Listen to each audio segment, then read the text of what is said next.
UK with a smile. The national media should be reflecting and reporting what's happening here. You will notice the northwestern accents. Whether you're with us on TV, radio or online, every morning it's breakfast from 6 a.m. Hope you can join us. We are GB News, right across the nation. You can get us on television, on radio, on digital. We're absolutely everywhere. Amazing! You see, amazing! You remind me of me in the European Parliament. But here's the most important bit. We are not part of the mainstream establishment. We think and speak just like you do. We are the People's Channel. Magnificent. That's really, really thoughtful. Come and join us on GB News, the People's News Channel. My name's Tom Harwood and join me 9:30 a.m. every weekday for The Briefing, your one-stop shop for everything you need to know about what's going on in politics today. I wonder if this is a deal that might need to be like the biscuits in this factory, twice baked. Is there not an opportunity here to win out against the extremes? Tom Harwood, GB News. What are you going to do about it? Things should have been done differently, and they certainly are being done differently. Don't miss it. The Briefing with me, Tom Harwood, 9:30 Monday to Friday on GB News. Join me, Nana Akue, Saturday and Sunday afternoons on GB News. Expect fiery debate and passionate discussion as me and my panel tackle some of the biggest topics hitting the headlines. It's a place for everyone's opinion. No one gets cancelled, but no one gets an easy ride. Oh, she's on it today! Be ready for conversations that are fierce, frank, and of course, fun. Every Saturday and Sunday afternoon from 4 p.m. on GB News, the People's Channel.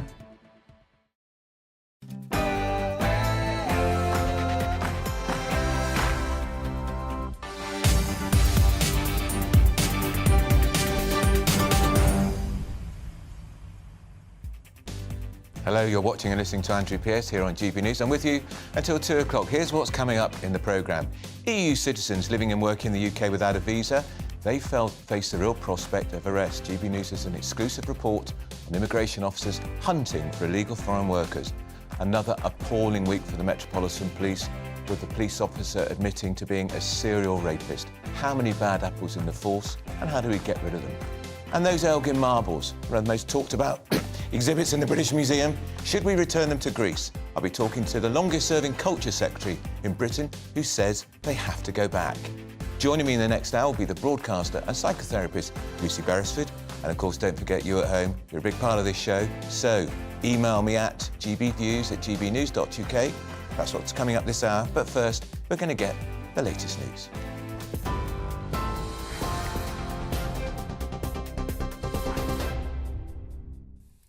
Good afternoon, it's 1 minute past 12. I'm Rhiannon Jones in the GB newsroom.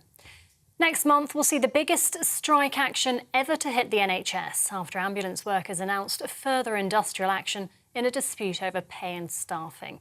10,000 ambulance staff with the GMB union are already scheduled to join thousands of nurses in strike action on the 6th of February. And Unite has announced workers from 5 ambulance trusts in England and Wales will also walk out on that day. 10 further strikes are planned in the coming weeks. Downing Street has called the action disappointing, but says they're very much open to discussions. GB News can reveal that EU citizens living and working in the UK without a visa now face the real prospect of arrest. New guidance allows the detention and removal of those EU nationals working here illegally. GB News was given exclusive access to follow immigration officers as they raided businesses in London. They arrested 2 EU citizens from Romania, who officers say were in the UK without working visas. Conservative MP Lee Anderson says the new guidance is good news. Well, it's welcome news, because if EU citizens are here and they are working and they should not be working, then quite frankly they're breaking the law. And this problem is much bigger than we think, I believe. I believe that this is happening up and down the country, in every town and village and city. There's a hidden population of people who are working that should not be working.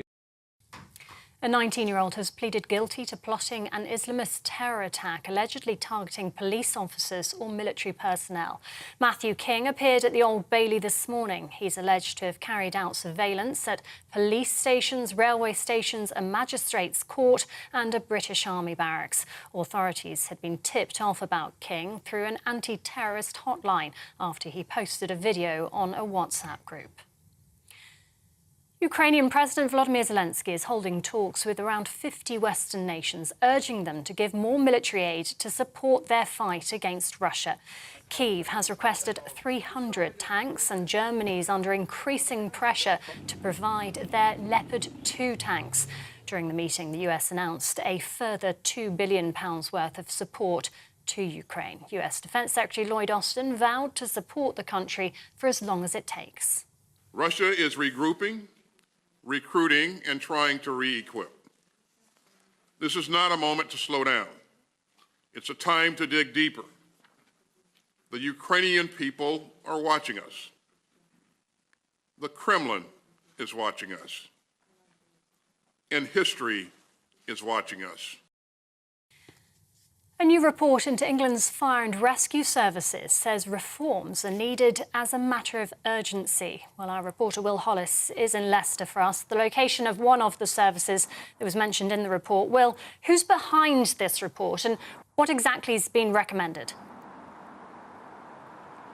Yes, well, this is the first state of fire and rescue services for England since Andy Cook was appointed as His Majesty's Chief Inspectorate for Constabulary, as well as the fire service. And he really highlights a matter of urgency, the need for reform from the government for a better public service that the public can expect from the fire service. He states how frustrating it is to see a lack of progress made by the government since the last annual report. Only 2 of the previous 6 recommendations have been implemented since that 2021 report. It highlights also the need for reform so that the service can provide the best possible service for the public. The report also suggests that national and local organisations work closely with unions to consider reforming structures for negotiating pay and terms and conditions to reduce the threat of industrial action in the near future. Of course, right now we're seeing the Fire Brigades Union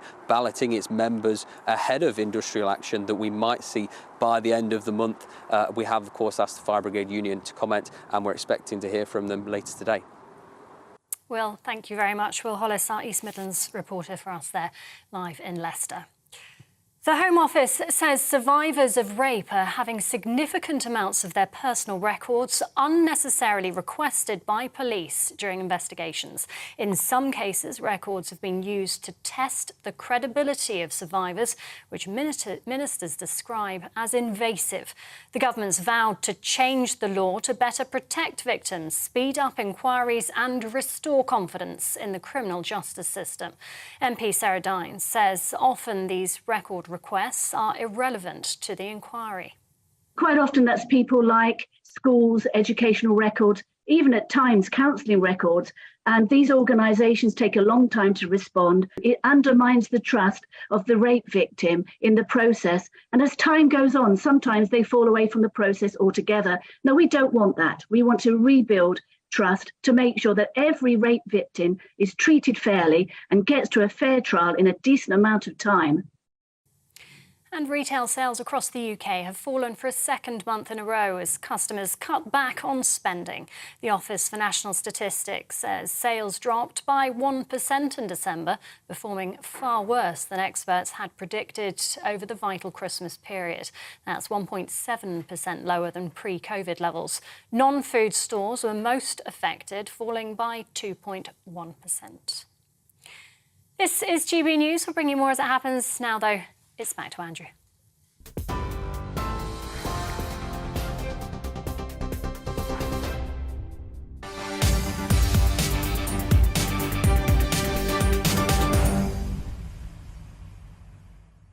Good afternoon to you. Well, a great exclusive for GB News. They can reveal that EU citizens living and working in the UK have overstayed their visa or maybe didn't even have one are now going to face the real prospect of arrest and being booted out of the country. Immigration enforcement officers have been issued with new guidance allowing for the detention and removal of those EU nationals who are working here illegally. Our Home and Security editor, Mark White, who else has got this exclusive story, having followed immigration officers on a raid in businesses in London, and he was there when they arrested 2 EU citizens from Romania.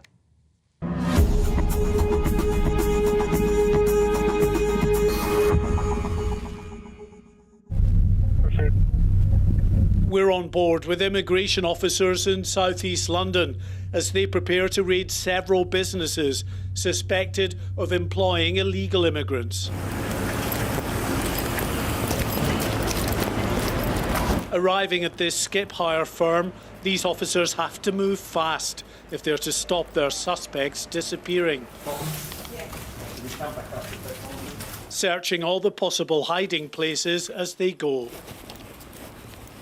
Among those they're looking for, at least 2 Albanians. Immigration enforcement officers believe one of the men has run off. Yeah, have you got a picture of it? The other is behind the wheel of this vehicle, but a quick check reveals he has a proper work visa.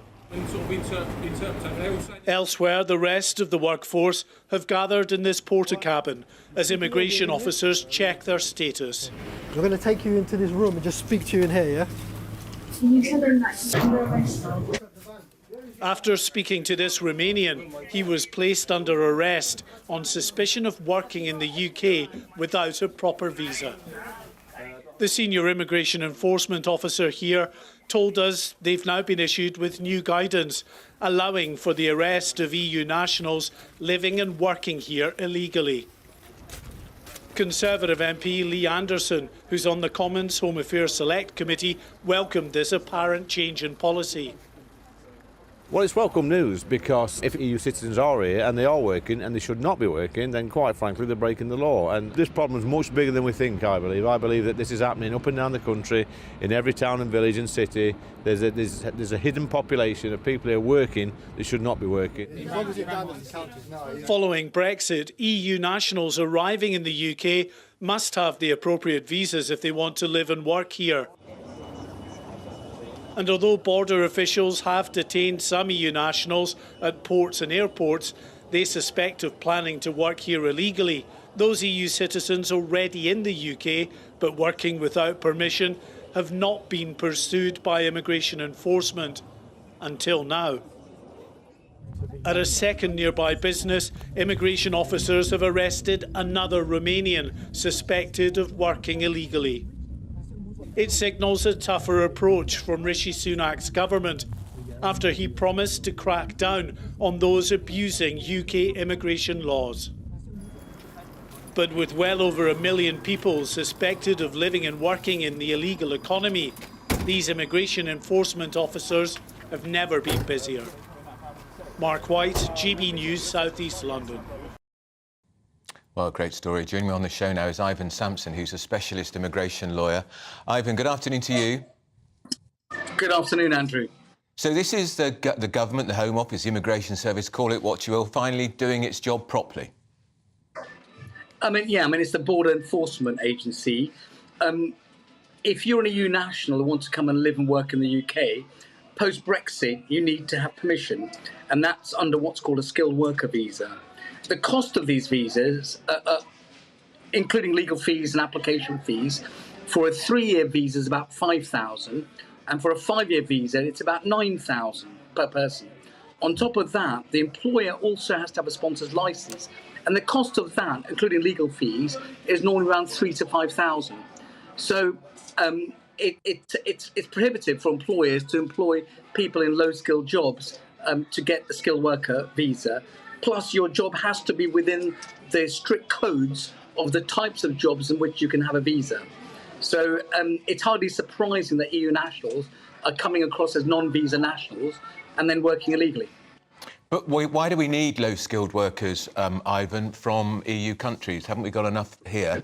What's the unemployment rate currently? Over 1 million people. I know it's at a pretty low, historic low figure, but plenty of people to do those sort of jobs. I agree, 100%. I think people are obviously struggling all over the world, and they're maybe not getting work in their own country. Who knows? I don't know what the individual circumstances are, but there's absolutely no reason why they should be here working, and it's absolutely right for the government to remove them. On top of that, if you're not an EU national, you enter illegally, we've got sufficient powers to arrest, detain and remove. And you've heard stories about criminals that are here working illegally as well. And again, there's sufficient powers to automatically deport anyone who's been sentenced to 12 months or more imprisonment, or even on conducive to public good grounds. So the government's got enough powers to deal with this. Right. Now, do these people really get deported, though, Ivan, or does a human rights lawyer start brandishing a piece of paper saying human rights, and they stay here for months and months, as we've seen with the people crossing the channel in those small boats? Sure. I mean, if they've got family members who are settled here, then they've got a right to challenge that under human rights laws. But I can't see where, if you don't have a relationship with someone settled here, British national, or someone with settled status here, how you can possibly raise those grounds. It'd be very, very difficult to do that. Well, you can trust lawyers to fight. You're a lawyer, Ivan. You know how ingenious lawyers can be about finding reasons to run up a bill for the taxpayer. I want to bring into the conversation, Ivan, Lucy Bereford, who is, of course, a broadcaster and psychotherapist. Lucy, what's your reaction to this? This is, for once, the government doing its job, isn't it? It is. Certainly, the Border Force have been criticised for not having done its job enough over the last few years.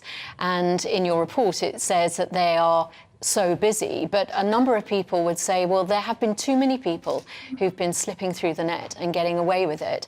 And the polling that has actually happened quite recently shows that even though the cost of living crisis is, for most people, the most pressing problem, that actually people who come to work here illegally are still a real problem for people who feel that their services are under threat. So if you come and work here illegally, you still have to use the GP services. You might have to use schools. You might have to use other services that people who are here legally feel are under threat. So if the government are making a claim, and Rishi Sunak said that that was going to be one of his big 5 pledges this year, to actually get immigration under control, then you want to feel that that's what they're going to be doing. The problem is, are they targeting the right people? So it was really interesting in your report that it was alleged Romanians that they were going after, and they were originally checking to see if there were some Albanians as well. But I wonder whether the Border Force would have made such an effort if it had been people from France or people from Germany. Very good point. Ivan Sampson, perhaps you could answer that. Is that a point? Are they going, the Border Force going for these people because they are from Romania and Albania? There's not so many French nationals or Western European countries nationals who are overstaying. There are estimates that there are between 500,000 and 750,000 illegal people in the UK either overstayed their visa or entered illegally. Can I just raise your point that your guest said about access to GP surgery? You don't have access to GP surgery if you don't have status in the UK. The only thing you will have access to is emergency treatment, for which you'll have to pay. And at the end of your treatment, you'll be given a bill to do that. But no, you don't get access to GP surgeries. All right, that's Ivan Sampson, who's a specialist immigration lawyer. But can I just say, let's hope that the government, the Border Force, get a bit more serious about tackling the ongoing crisis across the Channel. Now, let's take a look at this week's GB News People's Poll.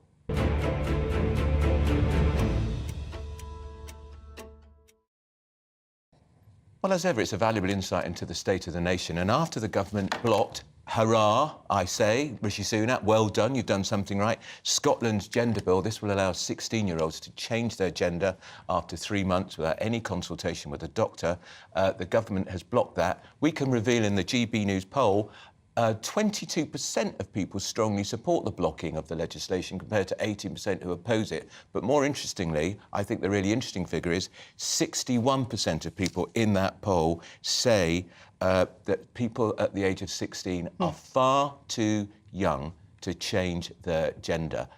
And I think that's absolutely right. Lucy Beresford, what's your view? You're a psychotherapist. This is an issue that's gone way up to the top of the political agenda, which is odd when you consider so few people are want to change their gender, or what we don't really know what the figure is. Some people say it affects maybe 500,000 people, but we seem to involve an awful lot of political time and energy on this. And this is the first time the government in Westminster has blocked something coming out of the devolved Scottish government at Holyrood since 1998. And that's what's so fascinating about this story, is that it's actually a political story, which is very much around Nicola Sturgeon wanting to paint a picture of Westminster blocking anything that the Scottish Government might want to do, which suits her nationalist aims. Whereas at the other end of the spectrum, you've actually got it as a real live issue for some people who may themselves want to transition or may have met family members who want to transition. From my world of psychiatry, the key is the date for me. Right. That actually, I agree, 16 is too young.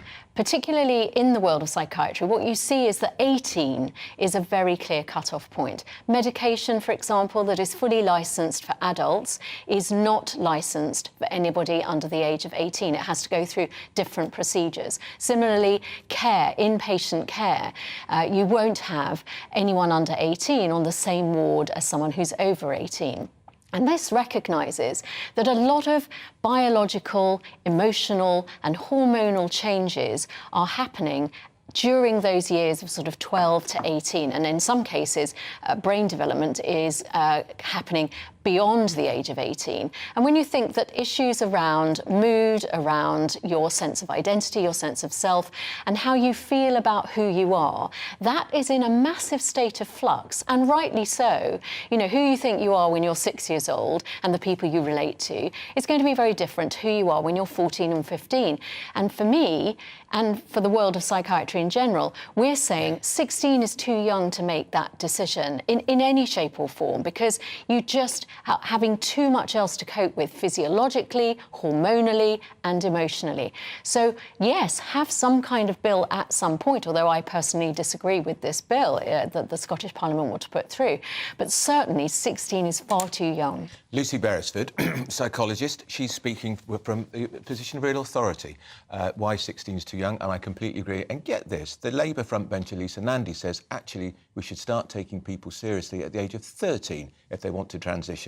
Just think, she could be in the Cabinet in 2 years' time. Now, King Charles and the Queen Consort, Camilla, are visiting Bolton today. They're celebrating the 150th anniversary of the Town Hall. It's the first visit by the monarch to the area in 35 years. Cameron Walker, who is our royal reporter, is in Bolton with the royal couple. Cameron, good afternoon. What's the reception for them? Are people delighted to see them?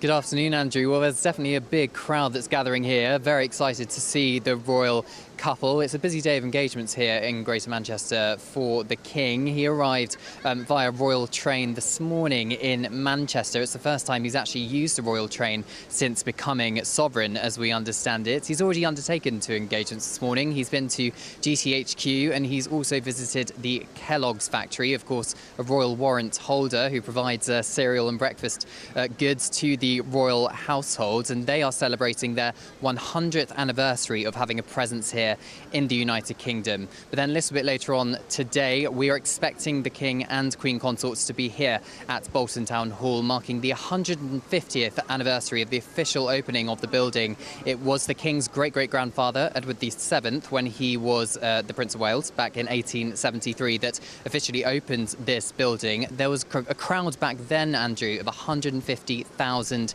people. Now, it doesn't look like there's quite that many here today, but there's certainly a good crowd. But we do expect to have 150 children in uniform on the steps to greet their majesties, scouts, etc. There's going to be a big reception, community reception in the hall as well, and is going to be very mindful of the cost of living with a few community groups. The King was keen for that to happen, and there is a big police presence here, a security presence. All right, that's Cameron Walker in Bolton. We'll keep you up to date on that, on the royal couple visiting Bolton. Now, coming after a quick break, we'll be talking about the Metropolitan Police and another appalling week in the history of the Metropolitan Police, our biggest police force after the unveiling and the confirmation of that serial rapist and sex offender, David Carrick. After the headlines, we're having a break right now. Here on GB News Live, we'll be keeping you in the picture, finding out what's happening across the country and finding out why it matters to you. We'll have the facts fast with our team of reporters and specialist correspondents. Wherever it's happening, we'll be there from 12 noon on TV, radio and online. GB News, the People's Channel, Britain's news channel.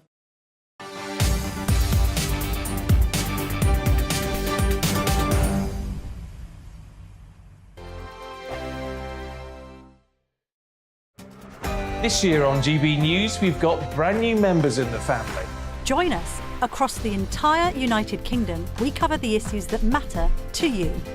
GB News will always stay honest, balanced and fair. We want to hear whatever is on your mind. And we don't talk down to you. The establishment had their chance. Now we're here to represent you. Britain's watching. Come join us on GB News, the People's Channel. Britain's news channel. Monday to Thursday, 9 p.m. till 11 p.m. Join me, Dan Wootton. I'll bring you the sharpest takes and hottest debates. Do you not believe in prison? I don't believe in prison. I'm completely stunned. I guarantee you there'll be no spin, no bias, no censorship. I actually was personally quite offended by it. And no reason to go to bed. So I guess they've always been quite woke. That's Dan Wootton tonight on TV, radio and online. Monday to Thursday from 9 p.m. till 11 p.m. on GB News. The People's Channel, Britain's news channel. We are GB News, and we'd like to say thank you to each and every one of you for bringing us your conversations, for helping our great nation find its voice. We are here for you on radio, television, and online, across England, Scotland, Wales, and Northern Ireland. It's not the BBC, you actually get your facts right. We are proud to be GB News, the People's Channel, Britain's news channel. I'm Mark White. As GB News Home and Security Editor, I cover those key issues that are so important to you. Our authorities, our communities doing all they can to combat violent crime. With the public services under unbearable strain, why are we still failing to control our borders? Defence, the first priority of any government, has been continually hollowed out. Can we trust our politicians to protect the armed forces? Join me, Mark White, on GB News.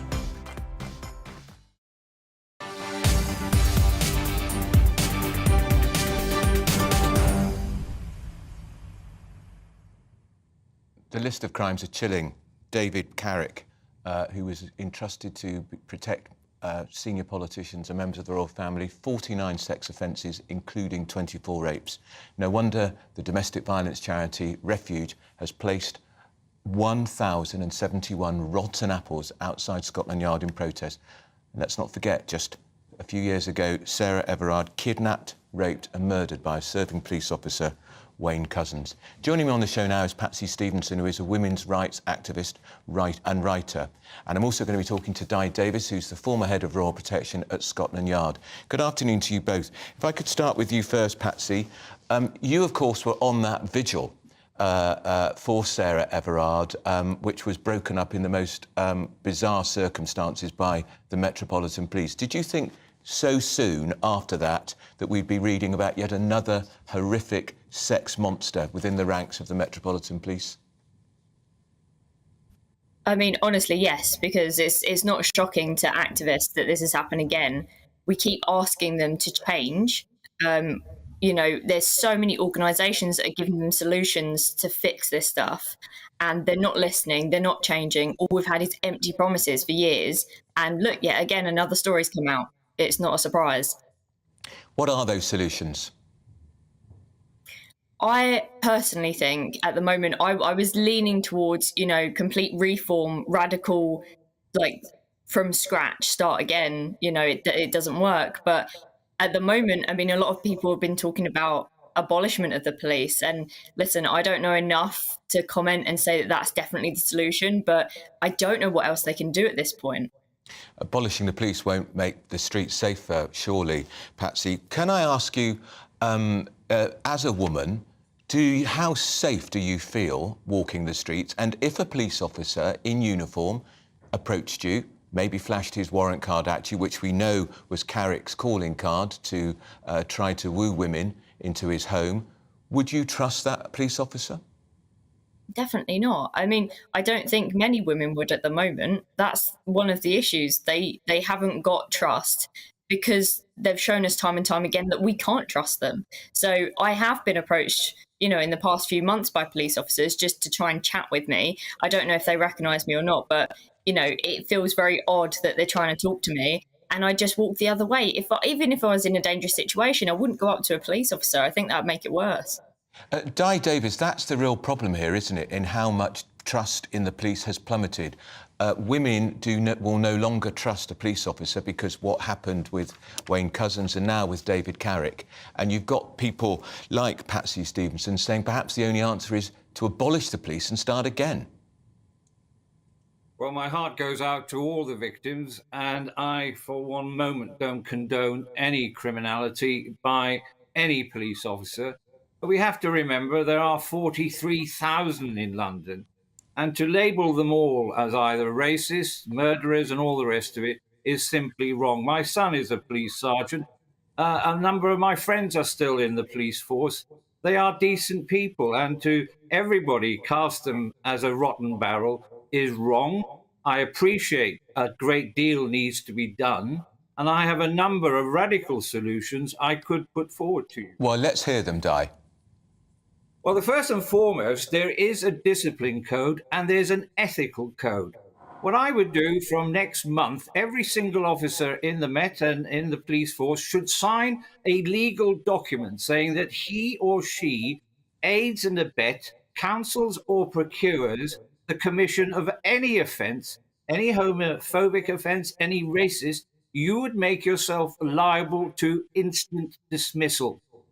I'd also look again at the leadership in the Met.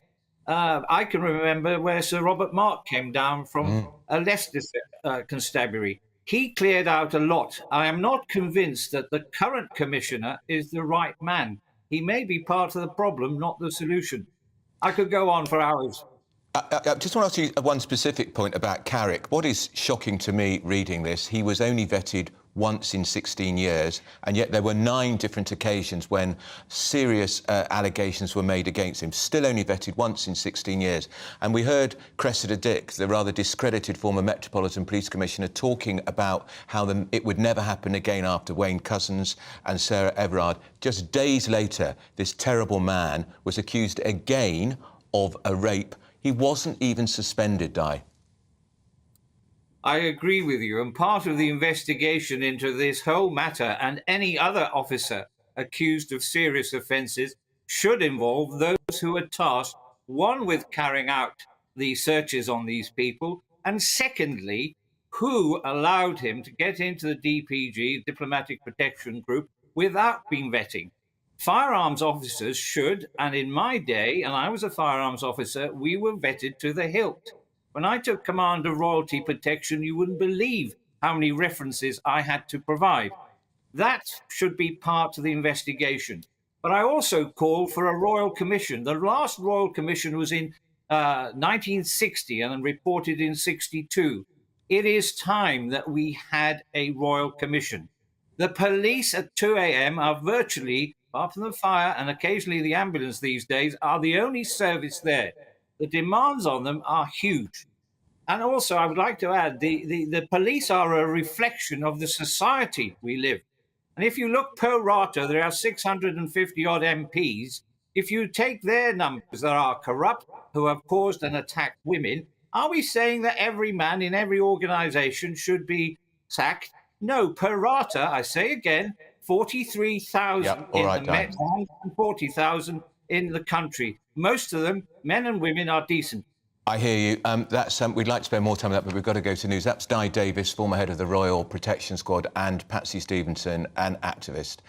Coming up, we're going to be talking about the Elgin Marbles. They're the most viewed item in the British Museum, but the Greeks want them back, and I'm going to be talking to a culture minister, a former culture minister in Britain, who says they've got to go. But first, your news update.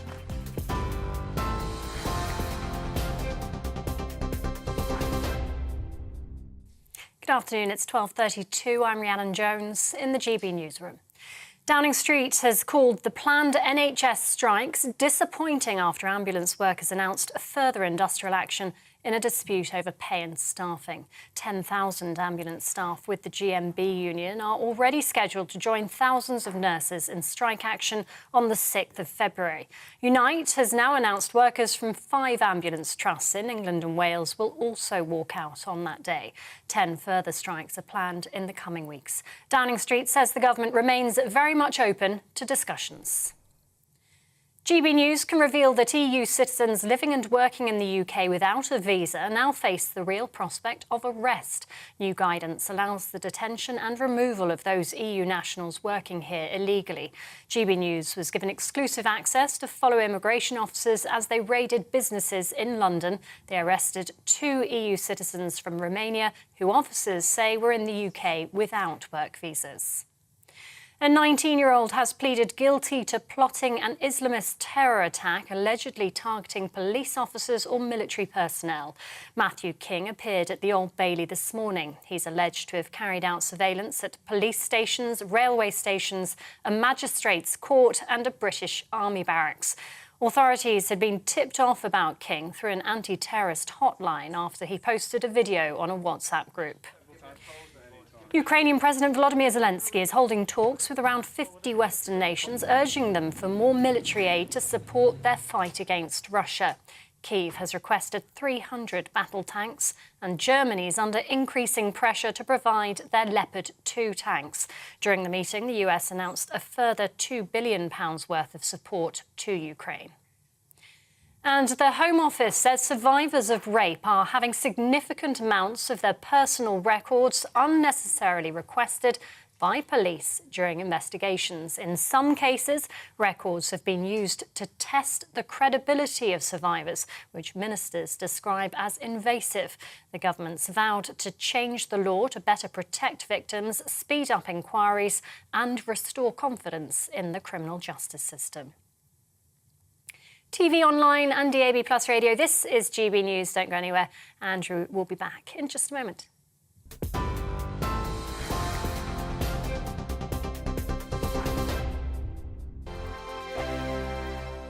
Monday to Thursday nights on GB News. At 6, it's Deebs & Co. 7 o'clock, Farage. At 8, join Mark Stein. And at 9, Dan Wootton Tonight, followed by Headliners. On TV, radio and online. This is GB News. We are GB News, the People's Channel. Why not take us home with you by visiting the GB News shop at gbnews.store. You'll find all the official merchandise, a really good present actually for yourself, your friends or your family. We ship across the UK mainland at no extra cost. GB News, the People's Channel. Here on GB News Live, we'll be keeping you in the picture, finding out what's happening across the country and finding out why it matters to you. We'll have the facts fast with our team of reporters and specialist correspondents. Wherever it's happening, we'll be there from 12 noon on TV, radio and online. GB News, the People's Channel, Britain's news channel.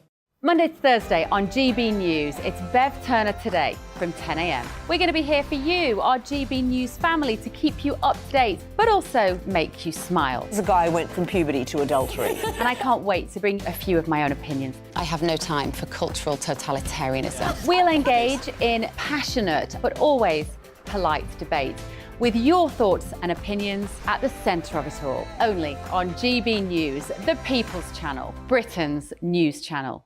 Hi there, it's Stephen and Anne. At breakfast from 6 a.m, you'll always be caught up with everything you need to know, the latest headlines, opinions and debates. We'll bring you the good news and the bad, but most of all, we're here for you. Remember, send in your views and let us know what you would like us to talk about. That's because we're your news channel. And every morning at 6 a.m, it's breakfast on GB News.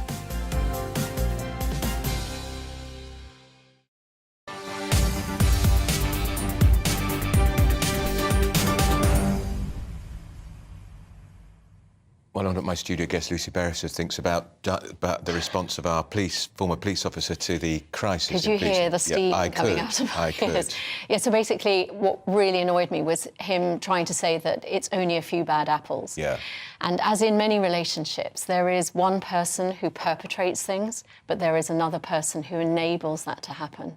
And I think what we've got is this really dysfunctional relationship between the police and the public. The police have broken the trust, and they need to, every day, repair that damage. There are too many women and men, actually, who walk the streets and don't feel safe. But you cannot tell me that when you have, and I can't even say the word on air, the name that David Carrick had amongst his fellow police officers, they knew what he was up to. They knew the kind of person he was. The nickname was someone who doesn't have a father. Thank you very much for being that elegant about it. But it was really shameful that people knew exactly who he was. The fact that he was only vetted once in 16 years and yet had incredibly high protection responsibilities. You can hear how angry I am, and I think that's because when the Sarah Everard event took place and it was so shocking and it felt like a real jolt to the system, and Cressida Dick was in charge, and being a woman herself said, you know, under my watch this will never happen again. The problem is that institutionally there is too much enabling that goes on for people who want to hide. And a number of people, and believe me, not all, but some people go into the police for the power that they can wield. And those are the people that we need to root out. You're quite right. Now, we're talking about the Elgin Marbles. They are one of the British Museum's most prized and viewed assets. They're also the most talked about, I would say. Brought to Britain from the Parthenon in Athens 200 years ago, there's now a growing campaign to give them back to Athens, where Greeks say they belong. But there is fierce resistance to it. Joining me in the studio now is Lord Vasey. He was Britain's longest-serving culture minister, and he's chairman of the Parthenon Project. And also, I'm hoping to be talking to Vicky Price, who's a Greek-born economist. Lord Vasey, why should we give back this wonderful prized asset, which is viewed by 6 million people in the British Museum every year? Well, I think "give back" is the clue is in the sentence, which is they were taken and they should be given back. And there are a lot of myths surrounding the Elgin Marbles, or the Parthenon sculptures, as I prefer to. Yeah, we should remind people they are not marbles; they are very elegant sculptures, 2,500 years old. As they came to, and why they came to the UK, and indeed, when I was culture minister, I subscribed to that myth. I was merrily telling the Greeks where to go when they came knocking. But I've since researched it and changed my mind, and there are a number of reasons. First of all, people claim that we saved the Parthenon sculptures, that they otherwise would have been destroyed. You're using the Greek word name for them, the Parthenon sculptures, not the otherwise they would have been destroyed. That's not true. The Parthenon was damaged in 1680 when there was an explosion, but Elgin took them in the 1810s, so there was quite a long gap. Yeah, I think Napoleon was involved, wasn't he? The Parthenon sculptures that he deigned to leave behind survived and are still in Athens. Athens now has a state-of-the-art museum where they can be exhibited. But the fundamental point is the Parthenon sculptures are one work of art. And it is akin, it sounds a bit trite to say, it's akin to cutting the Mona Lisa in half and taking one half somewhere else. They are one united sculpture, and they should be united in one place. And the obvious place for them to be is where they were made, which is Athens. But I don't want to get into the minutiae, Lord Vasey, of who owns them. But the British government would argue Britain is the legal owners, and they're owned by the trustees of the British Museum. Lord Elgin was given them it was all tied up with the Turks and the Ottoman Empire. He then sold them to the British Museum in 1816. And you know the British Museum may be called the British Museum, but actually it's probably the most international museum in the world, with fabulous antiquities from around the globe. Yeah, I think that's... Give these Greek ones back. What else do we have to give back? It's a slippery slope. Yes, Absolutely. exactly. Yeah. You know where we're going. Quite. There are a few points to make about that. First of all, obviously, the Parthenon sculptures, in my view, are unique. The British Museum is a world museum, but it has a lot of Greek artefacts that it can display instead of the Parthenon sculptures. But the key, and I think part of the reason the tone has changed about the debate, is this the first time the Greeks have said, well, actually, what about a win-win? What if you return the Parthenon sculptures, we'll give you some of our priceless artefacts which have never left Greece, to exhibit in the British Museum. If I was running the British Museum now, I'd be saying this is a massive opportunity. I've got a huge redevelopment. Apparently it's going to cost £1 billion. There'll be a lot of wealthy Greeks living in the US or elsewhere who might look kindly on that and help support our redevelopment to display Greek sculptures.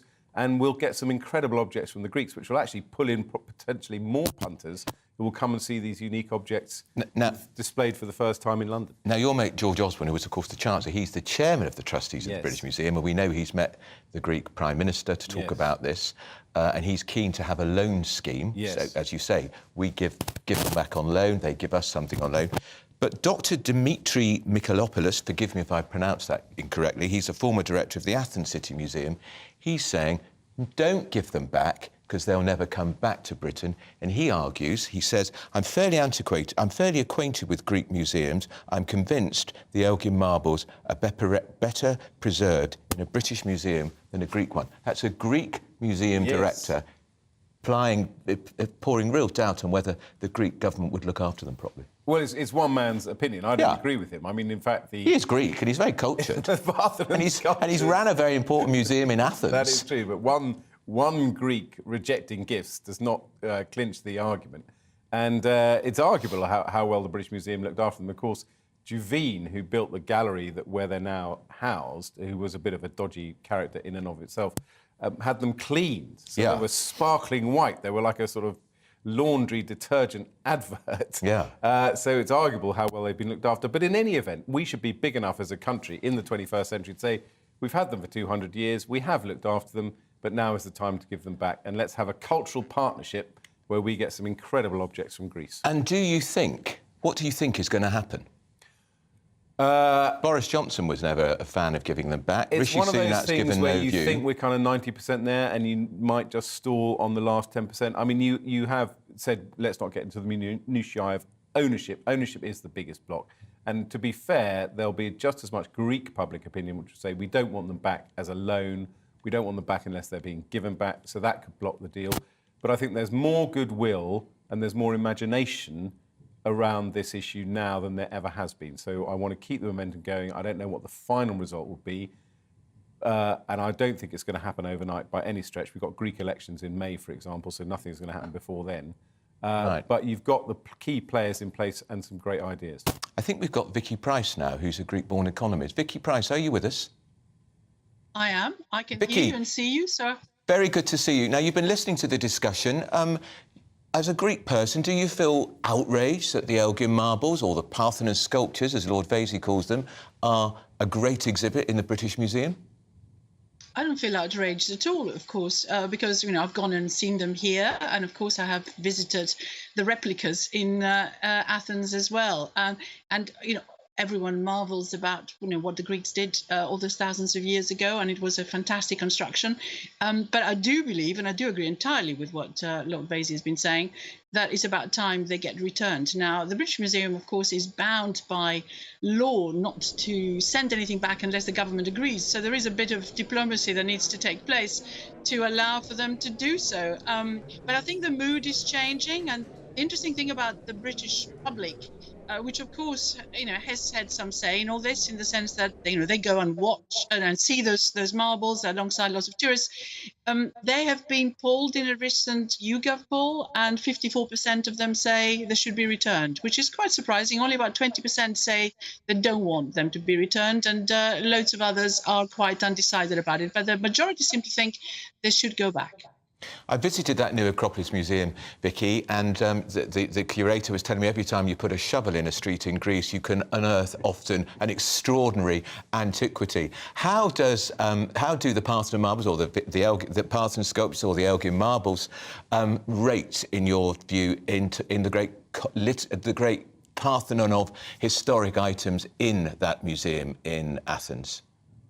Well, they are, without any doubt, the best. And the interesting thing is, since you've been to the museum, if you stand in a certain position and you can actually see the marbles that are actually in that museum itself, which have been taken, which are in Greece, and which have been taken actually from the frieze, because they would perhaps be affected by all the temperature changes and so on that are taking place. They've been replaced by ersatz marbles, if you like, but you can just see them sort of merging into the Parthenon temple itself from the position in which they're in. So it's an amazing sight. And that shouldn't be underestimated, that having something in its location, when it is very much part of what it should be, the environment where it was built, in order, you know, it was not built necessarily for people to go and marvel. It was a big infrastructure exercise by Pericles at the time to unite Athens. It was a very interesting project at the time. It was done for completely different reasons, rather than what we think now in terms of its purpose. But it is extraordinary to see it in its natural environment. I think that's one of the main reasons why it should be returned. Your family is still in Greece, Vicky, I know. Do they talk about this? Is this a real talking point in Greece? Apart from, dare I say, amongst the chattering classes? No. I think it is discussed all the time. And of course, remember that the Greeks actually asked for them back first time in 1983. So it's been a long time in coming. And of course, we had a very influential ex-actress who was also, of course, Minister of Culture, Melina Mercouri, who was there for quite some time and who was such an advocate of the return. And that's why we now talk about the Parthenon marbles and not the Elgin marbles, because she's the one who said they're not the Elgin marbles. They belong to the people who put them together, and of course they belong to the Parthenon itself, which is really the temple for which they were done. Lord Vasey, you're chairing a committee which is trying to engineer a loan scheme. What do you think we would get in return from the museum? Well, there are. I mean, I wouldn't like to kind of make a shopping list or put the Greeks in a corner, but there's things like the so-called Agamemnon masks. There's the extraordinary bronze of boy on a horse. These are the kind of things that you would see in the Archaeological Museum of Athens, and I know you've been to that as well. And they've never left Greece before. Those are the kind of objects I think people are potentially considering lending to the British Museum, which could come here. So they would be pretty extraordinary and be available to a world audience. And I think it would take the relationship between the Greeks and the British in cultural terms onto another level. It would be an extraordinary magnanimous gesture. I hear what Vicky says about the polling, and that is very encouraging. There is no doubt that public opinion is changing, and I think for a British government, because the British government does hold the cards, possession is 9/10 of the law, to make this gesture would be pretty extraordinary. You had 6 years as Culture Minister to make this case, and you didn't. I know, and I've said Who's got to you? Or who got to you when you were Minister? I've said it many times before. In fact, I said it to your friend Philip Davis when I was interviewed about this. Victoria, he was on here presenting just a moment ago. I have two qualities that I have. One is laziness, so I never bothered to look at the issue, and one is cowardice. Mission by a politician. One is cowardice. I didn't want to take on the then director of the British Museum, Neil McGregor, who was a very powerful advocate for the argument you were putting. The British Museum is a world museum, able to compare different cultures. But I think I've reflected on the issue, and it is, I'm afraid, one of those terrible, terrible cliches that when you're a minister, you do absolutely the square root of whatever.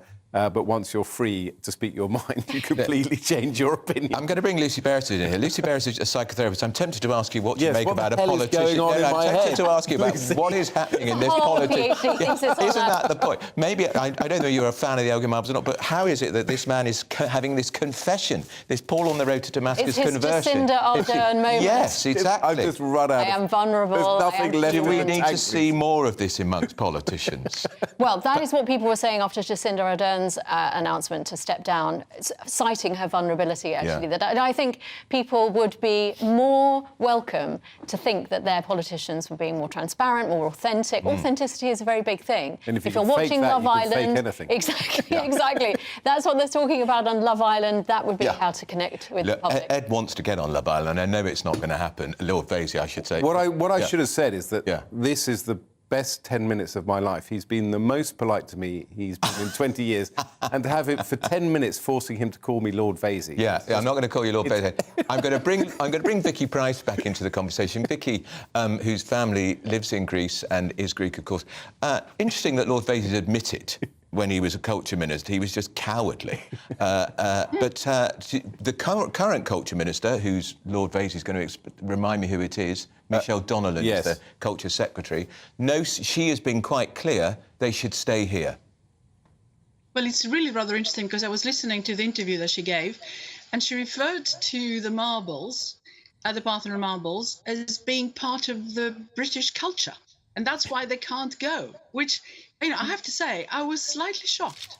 They have become part of the British psyche, if you like, because people know it's there and they like to go and see them and they're aware of all this, which is very good news because it spread the word around and loads of visitors come and see it. But I wouldn't call it part of the British culture. I was really rather shocked and I was wondering what she really meant.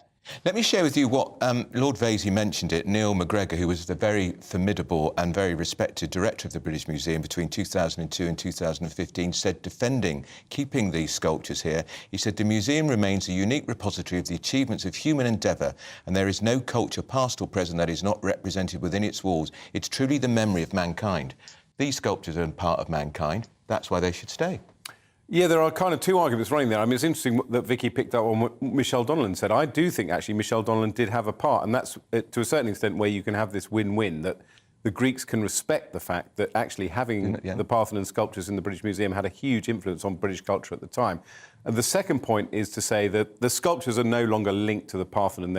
They're works of art in their own right, therefore they can be housed anywhere. But I disagree with that, based on my earlier point, that actually the Parthenon sculptures are one indivisible whole, in effect. I mean, they have been divided, but they should be seen as one work of art. And if you're going to reunite them, which I think they should be reunited, the obvious place to reunite them is Athens. We're getting some people emailing here. This is from Ellis. Says, when you go to Florence, you look at the statue of David in the square. It's a replica, so I think we should make replicas of the marbles, and we should give them back free to the Greeks. Peter says, why not use laser 3D scanner and produce replicas and send them to Athens, the reverse point, to fit into the original site? Keep the original safe in the British Museum. Graham says, if you take the Elgin Marbles arguments to its conclusion, every foreign artefact in every museum around the globe should be repatriated. That's what people say, Lord Vasey, about the Rosetta Stone, important artefact from Egypt. That's complete nonsense. The Egyptians want it back. That's complete nonsense. There will be one or two objects where governments will want to give them back. We in Britain care very much about our cultural objects. We have something called the Reviewing Committee for the Export of Works of Art, where we can put a ban on an object leaving the country. I banned Jane Austen's ring from leaving the country. Did you? Yeah, Kelly Clarkson had bought Jane Austen's ring, and I said, no, that is a cultural artefact that we must keep in. Very important. And so if we understand that there are cultural objects in this country that are intrinsic to British culture, like Jane Austen's ring, then we should equally concede to the Greeks that there are objects that are important to them. You could set up a similar committee which could review any claims for repatriation and give advice to museums. Let's give the last word to Vicky Price, who, of course, is Greek. Vicky, how excited are you that there does seem to be real progress towards some form of loan or repatriation scheme? Well, what's going on right now is that there's a lot of discussions happening, or so it appears, and then we hear suddenly that those discussions are not going anywhere. And as Lord Vasey has said, we've got elections in Greece coming up, and maybe nothing very much will happen. On the other hand, there could be an acceleration of it because the current Prime Minister, Mr. Takis, may want to prove or show to the public that he's made some progress in this. Possibly, but for the moment it looks like things are hotting up and look quite positive, and then suddenly we hear something completely different. So if you follow it on a daily basis, you don't really know whether we're making progress or not in this respect. But I did rather like this 3D idea. Yes, of course we can have replicas, but I would suggest that they should be here rather than in Greece. Yes. Very firm from Vicky Price, who joined you. Thanks so much for joining us. Vicky Price, economist, who is, of course, from Athens. 10 seconds, Lord Vasey. What's going to happen? I don't think there'll be anything before the Greek election. I think that there will be a moment when the Parthenon sculptures are returned to Greece in return for great objects coming from Greece. It will technically be a loan, and then all bets are off. And any other time you want to come and make a confession, very welcome to do it on this programme. I could be here for weeks. Yes, months, actually. Lucy Beresford, psychotherapist, thank you so much for joining me. You're watching and listening to Andrew Pearce on GB News. Plenty more still to come in the next programme, so don't go anywhere. Before that, we're going to get the weather. On Mark Dolan tonight in a world exclusive, Katie Price joins us live to talk fame, love, money, plastic surgery and her hopes for the future. Get tuned in for GB News. I'm meeting up with my old mate, Mark Dolan. It's been ages since I've done an interview with him. That's Katie Price on Mark Dolan tonight on GB News.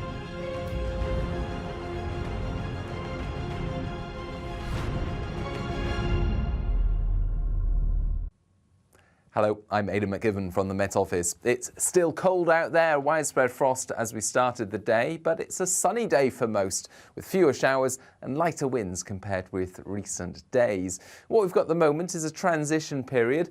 The northerlies that we've seen through the week clearing away, a ridge of high pressure following before the winds switch and further weather systems arrive from the west, bringing cloud, rain and mild air with them. But it's going to take time for those weather systems to arrive, and in the west, just the first signs of that, with some additional cloud for Cornwall, Pembrokeshire, for example, 1 or 2 spots of rain, a few light showers in the east, but for the vast majority it's bright, sparkling winter sunshine and 5 to 7 Celsius with light winds, feeling pleasant enough. Into the evening, 1 or 2 showers continue in the east for a time. A few ice patches possible because of that. Otherwise, widespread clear skies away from the northwest and temperatures falling away as a result. We're looking at -5 to -6 or 7 in some sheltered spots and some dense freezing fog patches to start things off across the Vale of York into the Midlands, the Welsh Marches and the southwest. They'll take some time to clear. But a bright start away from those fog patches. But for Scotland and Northern Ireland, thickening cloud through the night and some outbreaks of rain move in during Saturday into the west predominantly. But as those outbreaks of rain reach the Grampians, there's the risk of freezing rain or snow above about 300 metres. For England and Wales, meanwhile, sunny skies once again and light winds, so another pleasant day. But for Western Scotland, it's going to turn increasingly windy. Those winds reaching gale force around the Western Isles. And another spell of rain moving in here as well. So increasingly damp in the northwest, but the rain not particularly heavy. Towards the southeast, it stays colder, but also a little brighter.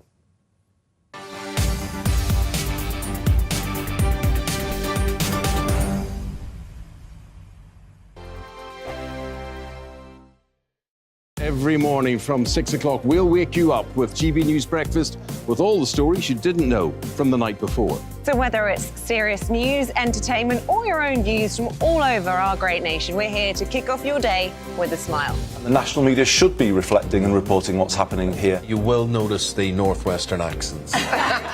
Whether you're with us on TV, radio, or online, every morning, it's breakfast from 6 a.m. Hope you can join us. We are GB News, right across the nation. You can get us on television, on radio, on digital. We're absolutely everywhere. Amazing! You see, amazing! You remind me of me in the European Parliament. But here's the most important bit. We are not part of the mainstream establishment. We think and speak just like you do. We are the People's Channel. Magnificent. That's really, really thoughtful. Come and join us on GB News, the People's News Channel. My name's Tom Harwood and join me 9:30 a.m. every weekday for The Briefing, your one-stop shop for everything you need to know about what's going on in politics today. I wonder if this is a deal that might need to be like the biscuits in this factory, twice baked. Is there not an opportunity here to win out against the extremes? Tom Harwood, GB News. What are you going to do about it? Things should have been done differently, and they certainly are being done differently. Don't miss it. The Briefing with me, Tom Harwood, 9:30 Monday to Friday on GB News. Join me, Nana Akue, Saturday and Sunday afternoons on GB News. Expect fiery debate and passionate discussion as me and my panel tackle some of the biggest topics hitting the headlines. It's a place for everyone's opinion. No one gets cancelled, but no one gets an easy ride. Oh, she's on it today! Be ready for conversations that are fierce, frank, and of course, fun. Every Saturday and Sunday afternoon from 4 p.m. on GB News, the People's Channel.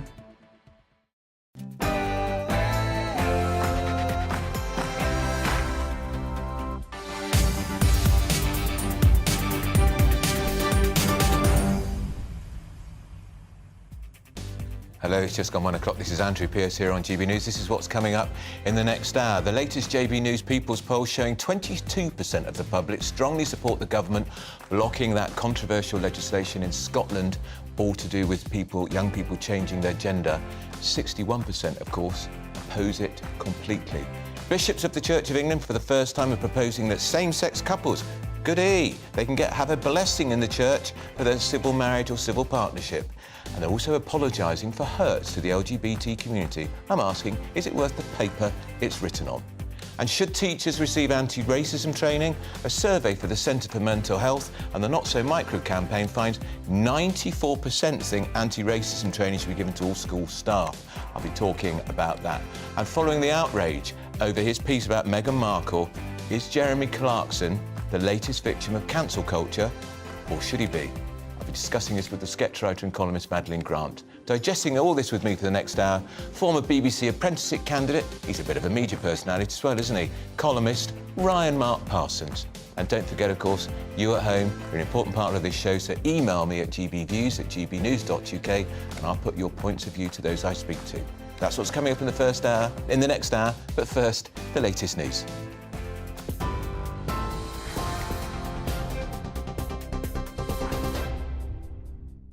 afternoon. It's exactly 2 minutes past 1. I'm Rhiannon Jones in the GB newsroom.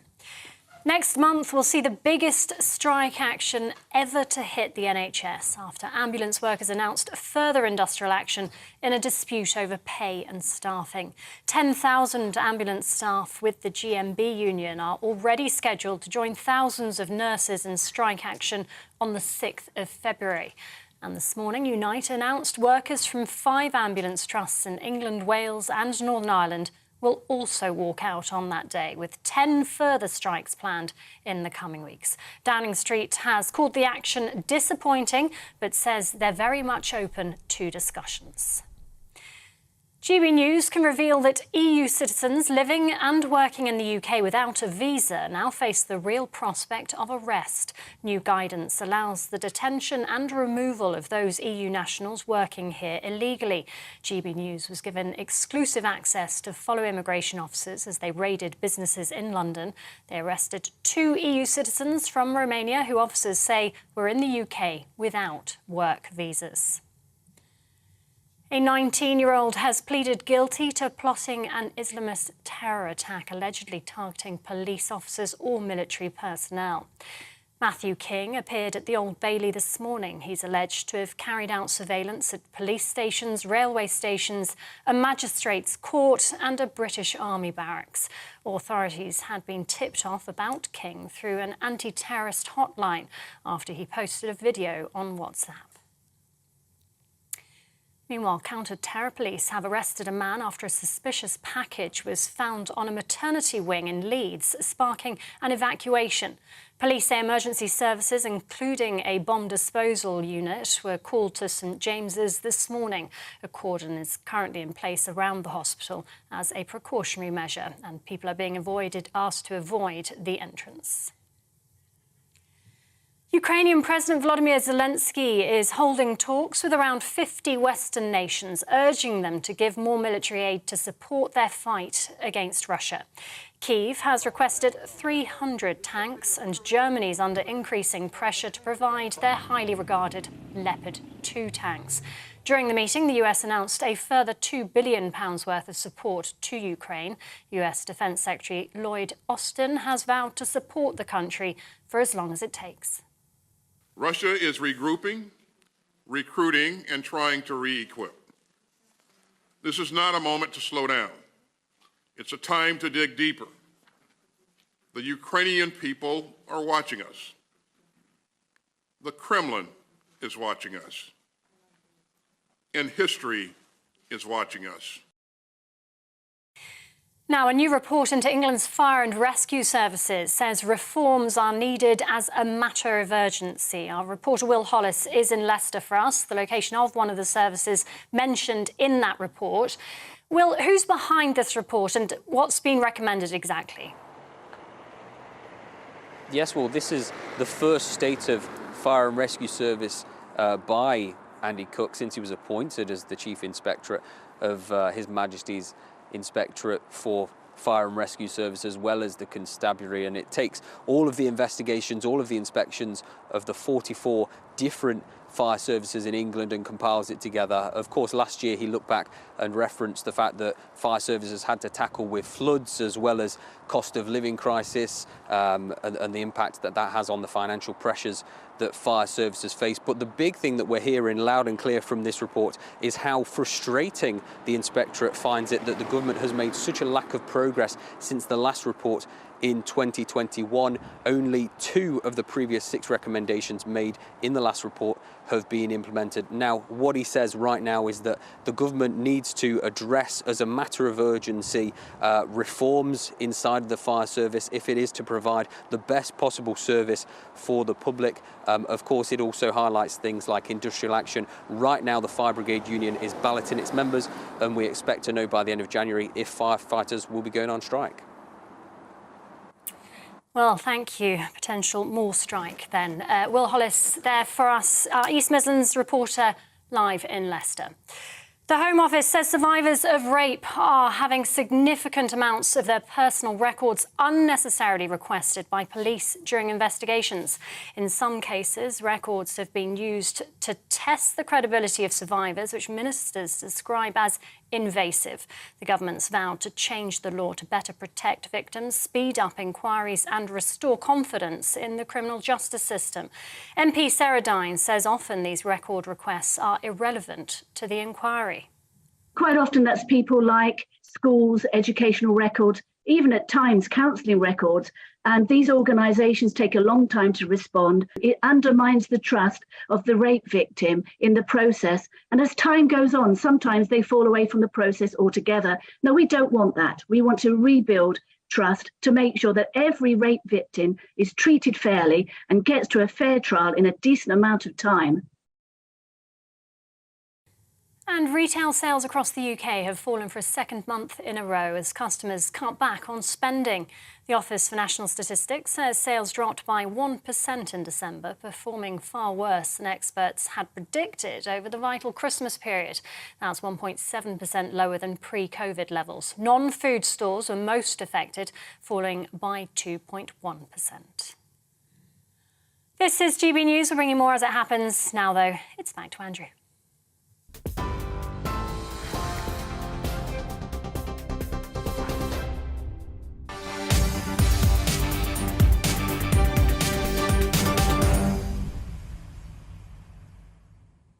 Now, a great exclusive for GB News. EU citizens who are working in the UK without a visa could be arrested and deported. Enforcement officers have been issued with new guidance allowing for the detention and removal of those EU nationals who are working here illegally. GB News was given exclusive access to follow immigration officers as they raided businesses in London. They arrested 2 EU citizens from Romania who were here, according to Border Force, without work visas. Let's speak to the Swedish Conservative MEP, Charlie Weimers, who joins me now. Charlie, good afternoon to you. Good afternoon. This is our border force enforcing the law. Do you have a problem with it? Absolutely not. I mean, it's just natural considering the new relations between the European Union and the United Kingdom. And I can see the same thing happening in Sweden, where there initially was a grace period for British citizens working in Sweden, but now they need, just like every citizen from a third country, a right of residence, a visa to work in Sweden. And if they don't have a visa and they're caught, Charlie, what happens? Are they deported or are they put in prison? Well, the policies in Sweden, just like in the UK, has in reality been quite lax for a number of years. So up until now, up until that we got a conservative government in Sweden, not much has been done, and the black economy, the shadow society, has been allowed to grow. Now, this new government is implementing reforms to change this, to increase the domestic immigrant controls, to proactively look at workplaces to see whether everyone is having a permit, just like we saw in your footage from southeast London. If some of your Swedish citizens, Charlie, are caught in Britain without their papers, you would think that's okay then if we boot them out? Well, I think rule of law is okay, and rules are there to be followed, and Swedish citizens, just like anyone else, have to follow the laws of the United Kingdom. So, I mean, in the individual cases, if someone was unaware of the rules, I can just feel sorry for them on the personal level, but as a legislator, the case is quite clear. The MEP from Sweden, Charlie Weimers, in the studio with me for the next hour, delighted to say, you were in that Apprentice show, and I remember seeing you there. Brian Mark Parsons, you're, if I can say it, a young guy. You presumably would relish the chance of working abroad. Is this the right thing for the Border Force to, even if they're perhaps a French au pair is caught working beyond her visa, he or she should be booted out? Do you think that's right? Yeah, I absolutely agree. I think we have these, as the MEP was saying, we have these immigration laws for a reason. So I absolutely agree they should be enforced. If it's a French au pair or whoever it is, if you're staying beyond the time you're allowed to stay in the country, then absolutely you should be booted out, and I'm all for that. Do you wish that they'd show as much diligence and application dealing with the migrants crossing the Channel? Because where I'd like to see the real priority.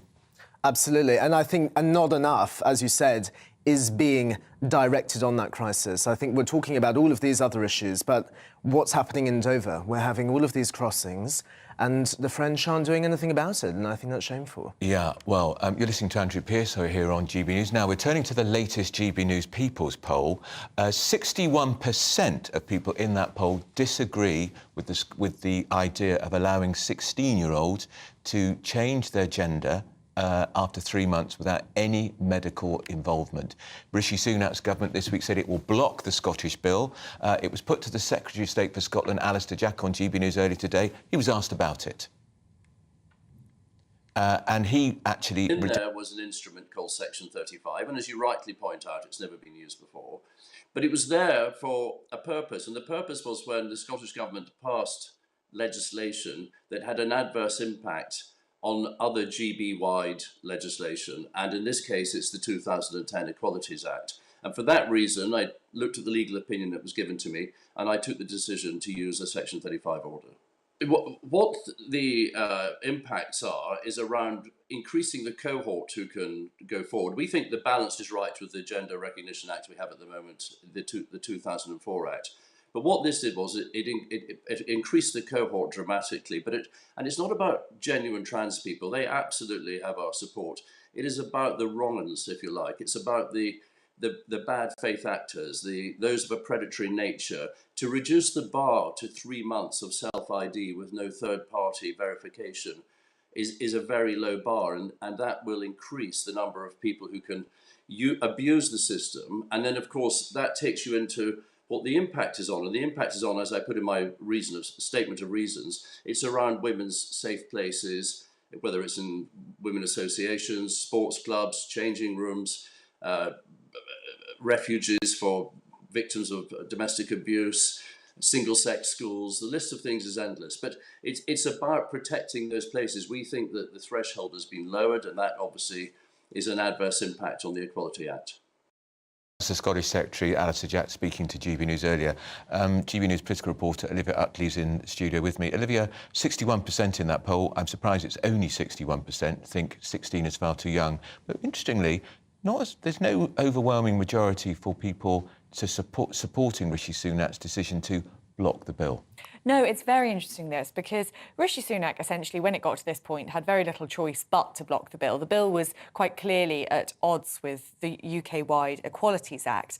But it seems, looking at it now, as though Rishi Sunak and his ministers have essentially walked into a trap that Nicola Sturgeon set them. There is a theory going round, and it has definitely some evidence to support it, that Nicola Sturgeon's main motivation in introducing this bill in the first place was to pick a constitutional row with Rishi Sunak.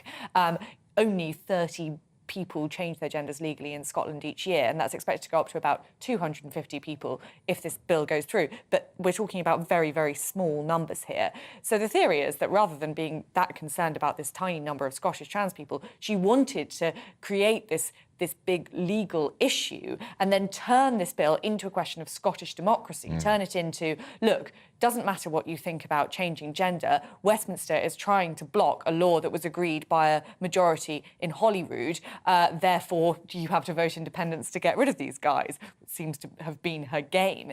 And Rishi Sunak has stopped her in her tracks here.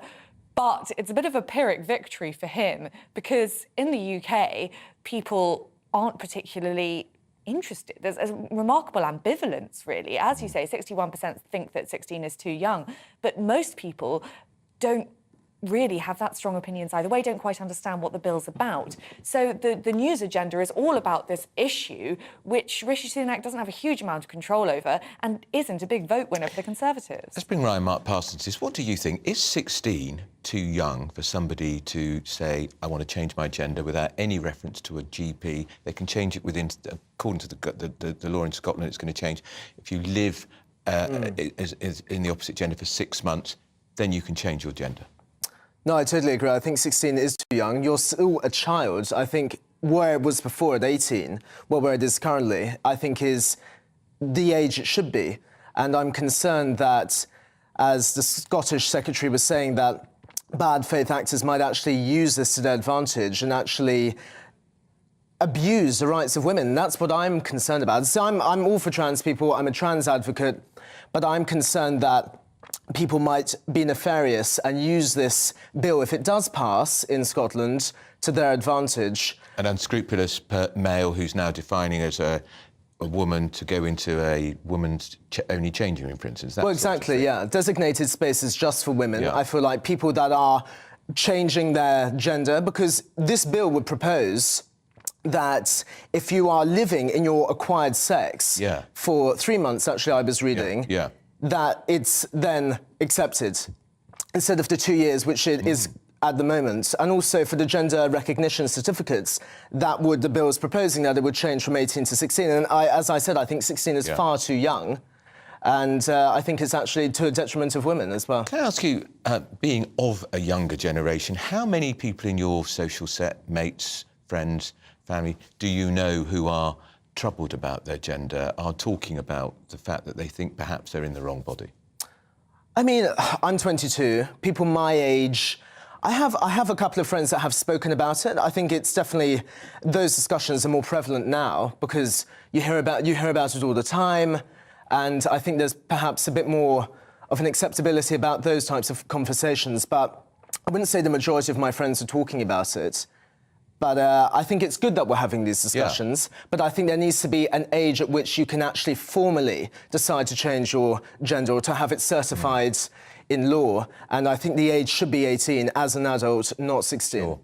Well, I, for one, think Rishi Sunak's done absolutely the right thing, because I think 16 is far too young, and I think Nicola Sturgeon is just using trans people as a political football. Now, we're going to stay with that People's Poll, because we asked people in that vote to talk about the government's new anti-strike legislation, which is designed to bring in, of course, a minimum service. Well, 44% in that poll said they somewhat or completely disagree of the need for them.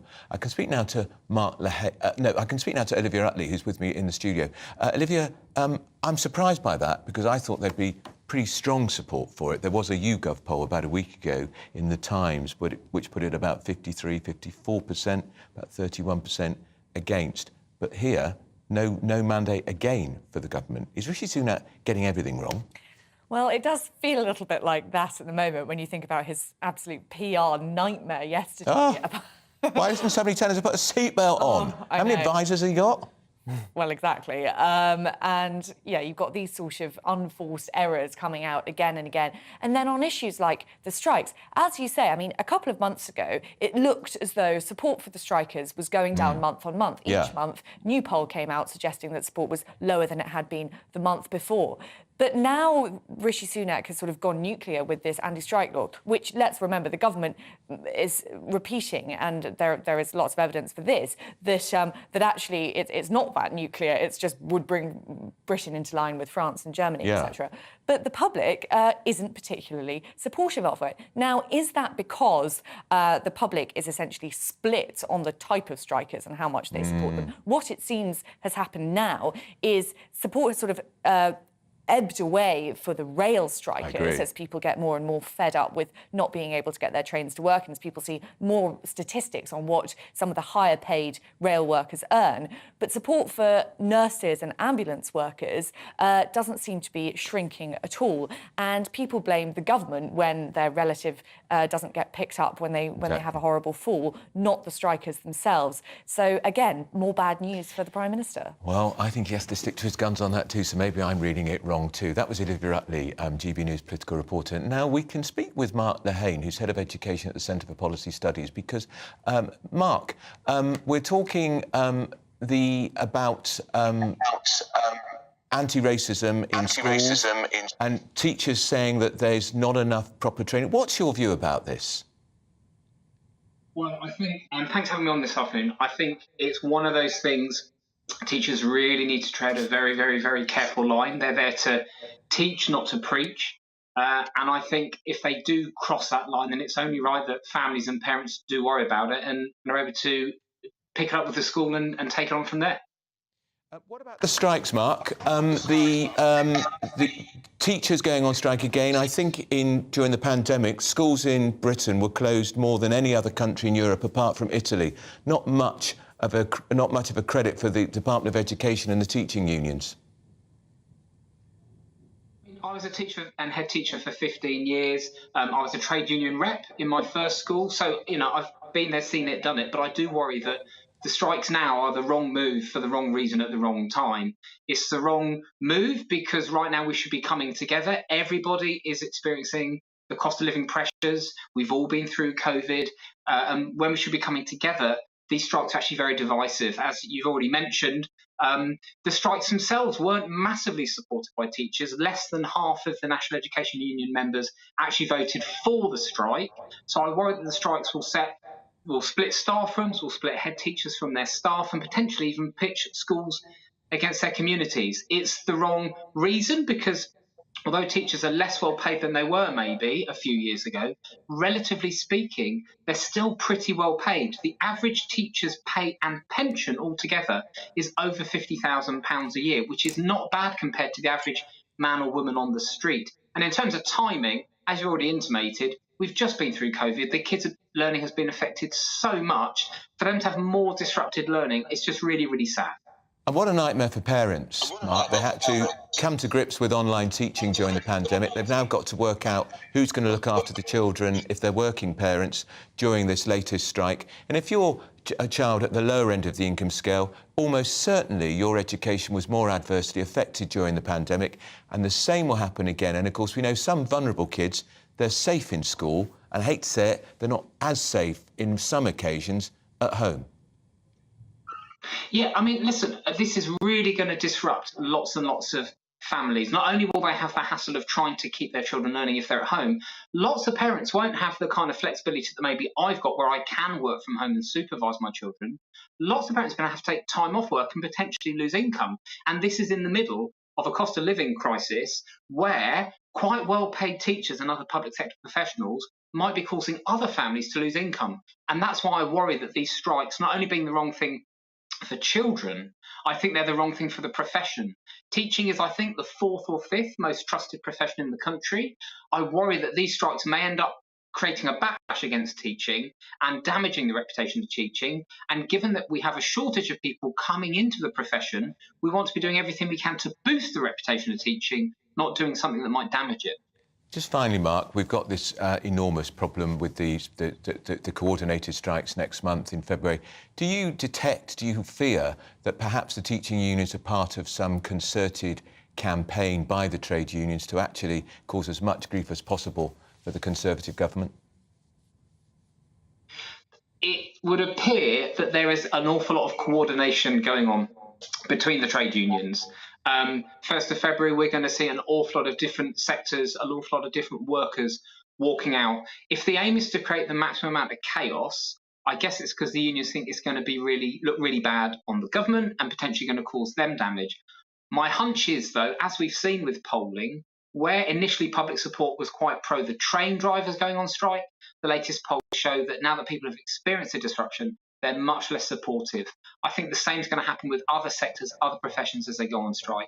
And I genuinely think if they think they're going to bring the country to the knees, it's probably not going to do that. It may end up turning the bulk of public opinion against people in those jobs. With you 100%. That's Mark Lehane, Head of Education at the Centre for Policy Studies. Thanks so much for joining me. You're with GB News. I'm Andrew Pearce. Don't go anywhere. Up next, we'll be discussing the bishops of the Church of England.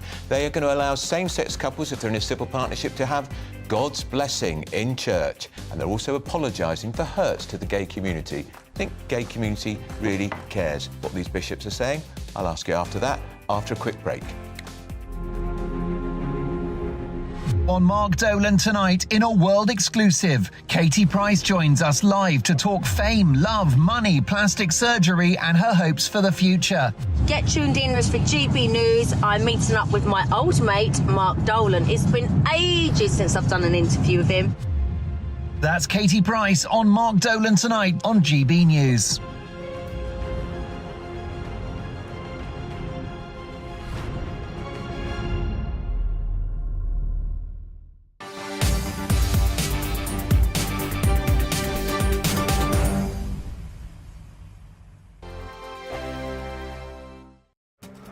This year on GB News, we've got brand new members in the family. Join us. Across the entire United Kingdom, we cover the issues that matter to you. GB News will always stay honest, balanced and fair. We want to hear whatever is on your mind. And we don't talk down to you. The establishment had their chance. Now we're here to represent you. Britain's watching. Come join us on GB News, the People's Channel. Britain's news channel. Join me, Lawrence Fox, on GB News. Frank, fun, fearless and sometimes serious. Much as I love a Friday night punch-up, what I really want is a battle of ideas. I want to look at things differently. I want to hear different voices and engage with your unique experiences. Every Friday at 7 p.m. on GB News. I'm Michael Portillo. Join me on GB News on a Sunday morning for topical discussion, debate, arts and culture, and sometimes even ethical dilemmas. I don't always agree with you, Michael. Michael Portillo, Sundays on GB News, the People's Channel, Britain's news channel. Monday to Thursday nights on GB News. At 6, it's Deebs & Co. 7 o'clock, Farage. At 8, join Mark Stein. And at 9, Dan Wootton Tonight, followed by Headliners. On TV, radio and online. This is GB News. We are GB News, the People's Channel. And right across the United Kingdom. You can find us on Sky Channel 512. Virgin Media Channel 604. Freesat Channel 216. Freeview Channel 236. And YouView Channel 236. You can also take us with you on DAB Plus Radio. With the GB News app and at the website gbnews.uk. We're absolutely everywhere. Come join us on GB News, the People's Channel, Britain's news channel.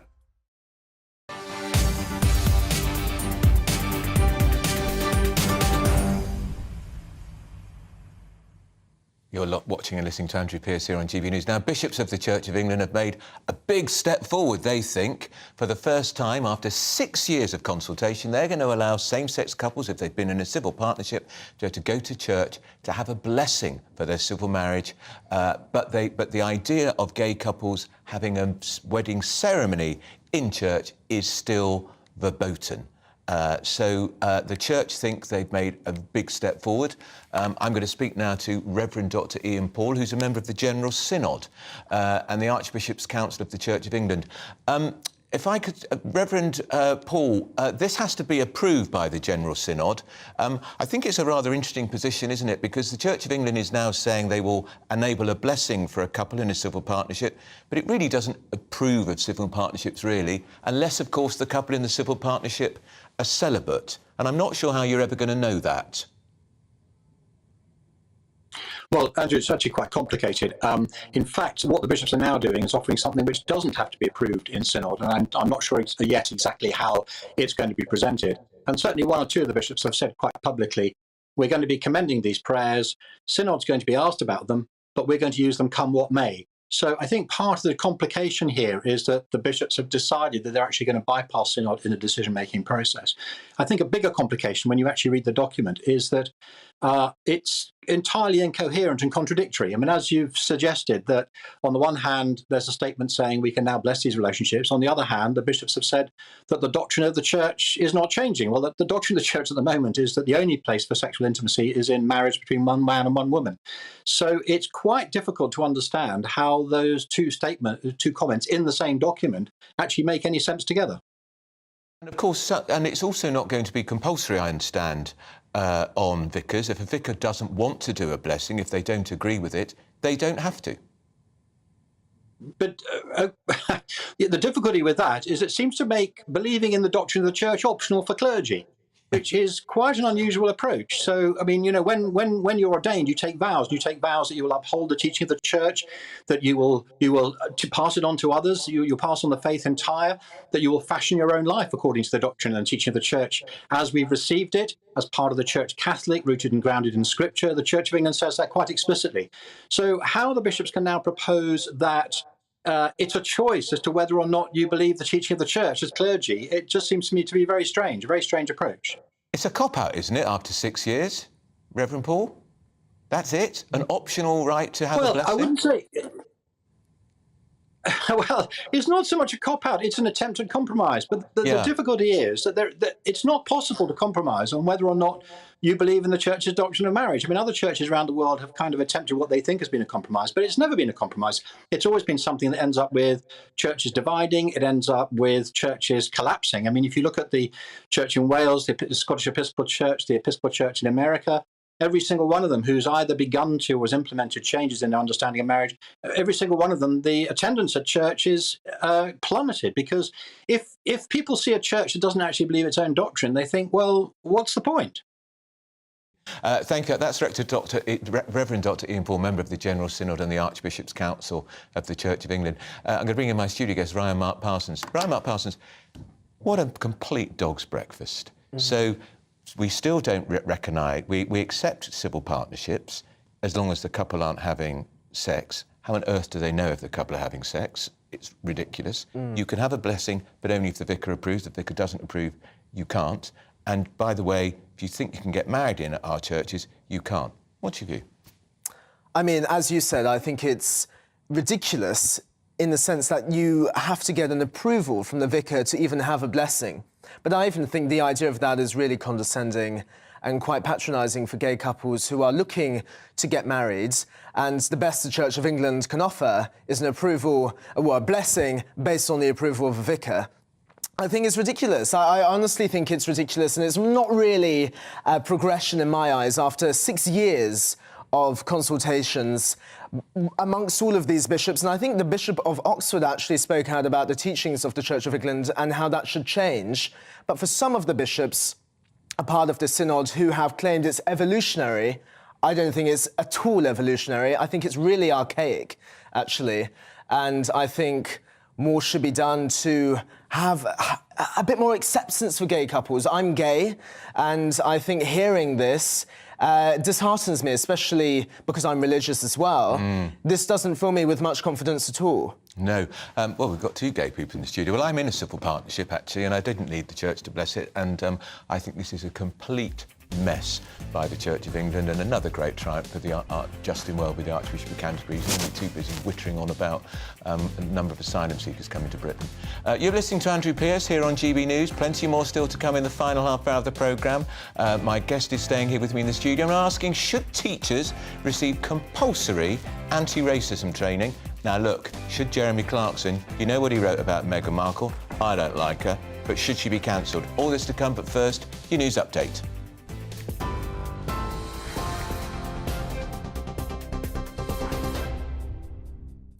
Good afternoon, it's 1:34. I'm Rhiannon Jones in the GB newsroom. Next month, we'll see the biggest strike action ever to hit the NHS after ambulance workers announced further industrial action in a dispute over pay and staffing. 10,000 ambulance staff with the GMB union are already scheduled to join thousands of nurses in strike action on the 6th of February. And Unite has announced workers from 5 ambulance trusts in England, Wales and Northern Ireland will also walk out on that day, with 10 further strikes planned in the coming weeks. Downing Street has called the action disappointing, but says they're very much open to discussions.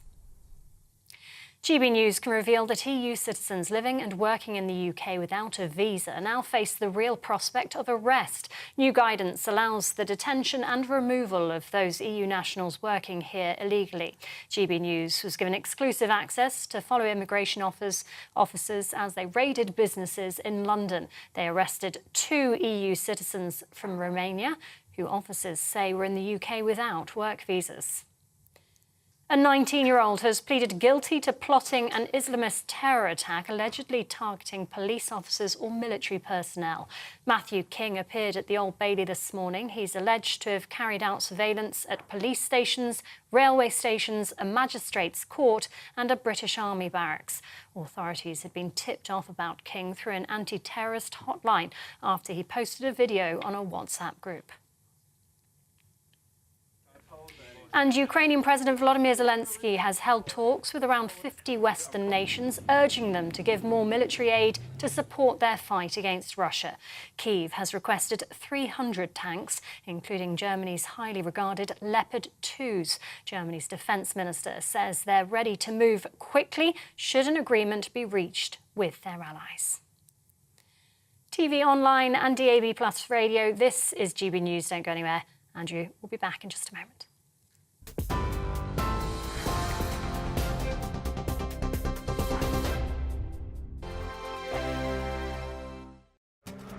This year on GB News, we've got brand new members in the family. Join us. Across the entire United Kingdom, we cover the issues that matter to you. GB News will always stay honest, balanced and fair. We want to hear whatever is on your mind. And we don't talk down to you. The establishment had their chance. Now we're here to represent you. Britain's watching. Come join us on GB News, the People's Channel. Britain's news channel. Monday to Thursday, 9 p.m. till 11 p.m. Join me, Dan Wootton. I'll bring you the sharpest takes and hottest debates. Do you not believe in prison? I don't believe in prison. I'm completely stunned. I guarantee you there'll be no spin, no bias, no censorship. I actually was personally quite offended by it.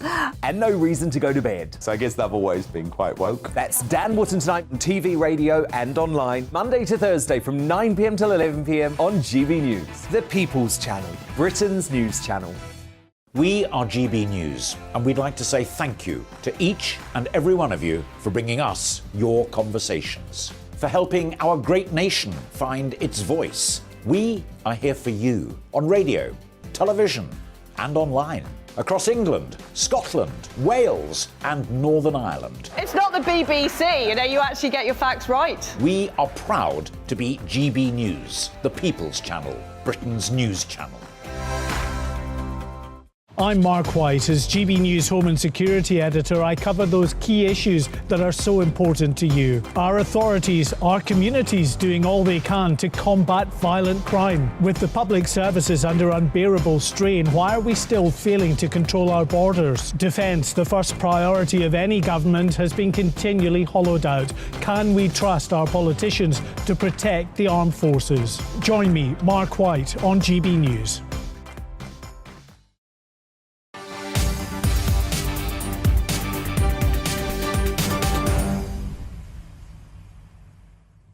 Welcome back with Andrew Pearce here on GB News. So is there a problem in the classroom with teachers and racism? Because a survey for the Centre for Mental Health and the Not So Micro campaign says 94% of them think anti-racism training should be given to all school staff. Apparently less than a third of teachers have ever received any training on racism or something called microaggression, which is defined as a daily racial bias against people of colour. Well, I can speak now to anti-racism activist and also an author of the Black Lives Matters protest, Iman Aitan, and I'm still joined, of course, by my studio guest, Ryan Mark Parsons. Iman, great to have you back. Thank you for having me. When you were at school, did you detect teachers were not so much perhaps they were racism, but they weren't spotting racism in the classroom? So there was racism and they weren't spotting it, so it's both. So I just have to make it clear, I truly believe anti-racism training should be mandatory. The biggest reason why is our frame of reference when it comes to racism in this country is overt racism. So that is racial prejudice that is obvious, deliberate and direct. However, as a nation, we transitioned from overt racism to covert racism after the change in equalities laws. And these laws ultimately fostered a culture of hiding and disguising racial prejudice as opposed to acknowledging it and rectifying it. Thus, the emergence of covert racism, which is subtle racial prejudice. So give me an example of covert racial prejudice that you've suffered, for instance. Oh, my gosh. OK, well, I'll give you an obvious one. All lives matter. So, perfect example of racial prejudice. So that would be a direct response to the slogan, Black Lives Matter. So it's shrouded, as I've always said, it's shrouded in racial prejudice. And what usually happens is racial prejudice is disguised, it's hidden, and it's often explained and justified in a way that society would deem acceptable. So when you say the term all lives matter, it's a factual statement, so therefore you can lead with it because it's a fact. Yeah. But of course, it is shrouded in racial prejudice because it's in response to the term Black Lives Matter. So that's a perfect example of how racism can be very subtle and discreet. bring you into the conversation. You were at school until 4 years ago, 22-year-old. So, look, best placed than anyone here. Which part of the country were you at school? I went to a very small school in southeast London. Right. Yes, it was like 400 students in the school. Yeah. It was a private school. It wasn't very diverse. Right. So I didn't really notice these microaggressions, these racist microaggressions taking place in the school. But I do have friends, because now my friendship circle is very diverse. I've met all kinds of people from all kinds of backgrounds when I'm abroad or in London, wherever. And they have explained that they have suffered from these microaggressions. But I'm not sure how widespread the issue is in schools around the UK as to whether that should warrant compulsory or daily, whatever kind of training for teachers. Covert racism is prevalent within the UK, just so you know. That's your answer. Who does the training for the teachers? Who should they be? So it'd be someone like me. So, for example, an anti-racism consultant who would go into universities, higher education, and try to implement anti-racism initiatives. So it would typically be a consultant of some form. Again, I'd never heard the expression, forgive me, microaggression, racist microaggression. Does microaggression only apply in the world of race, or could that be applied to obesity or any form of abuse? Everything. This is why I don't microaggression against gays? Yes, exactly. Right. This is why I don't use the term microaggression, because I could have a microaggression purely because you look very nice today, you're very composed, and I'm just going to give you a microaggression because I'm jealous. Anyone can have a microaggression. So what I try to do is just make sure we use specific language. And so the language we're actually talking about is covert racism, racial prejudice that is subtle and discreet, and it's also known as microaggressions or everyday racism. But the correct term is covert racism. Just finally on this, have you had a call? I mean, are you going into schools and universities to talk about this? I currently work at Brunel University, so yes, and I do. How much ignorance did you find amongst the staff about microaggression racism?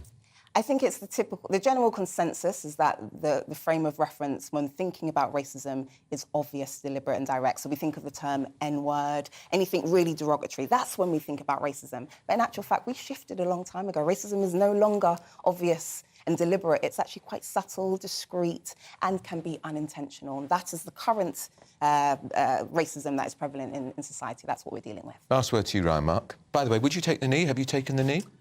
Would you take the knee in a Black Lives Matter protest? Well, I mean, I didn't take part in the Black Lives Matter protest when it took place during the pandemic.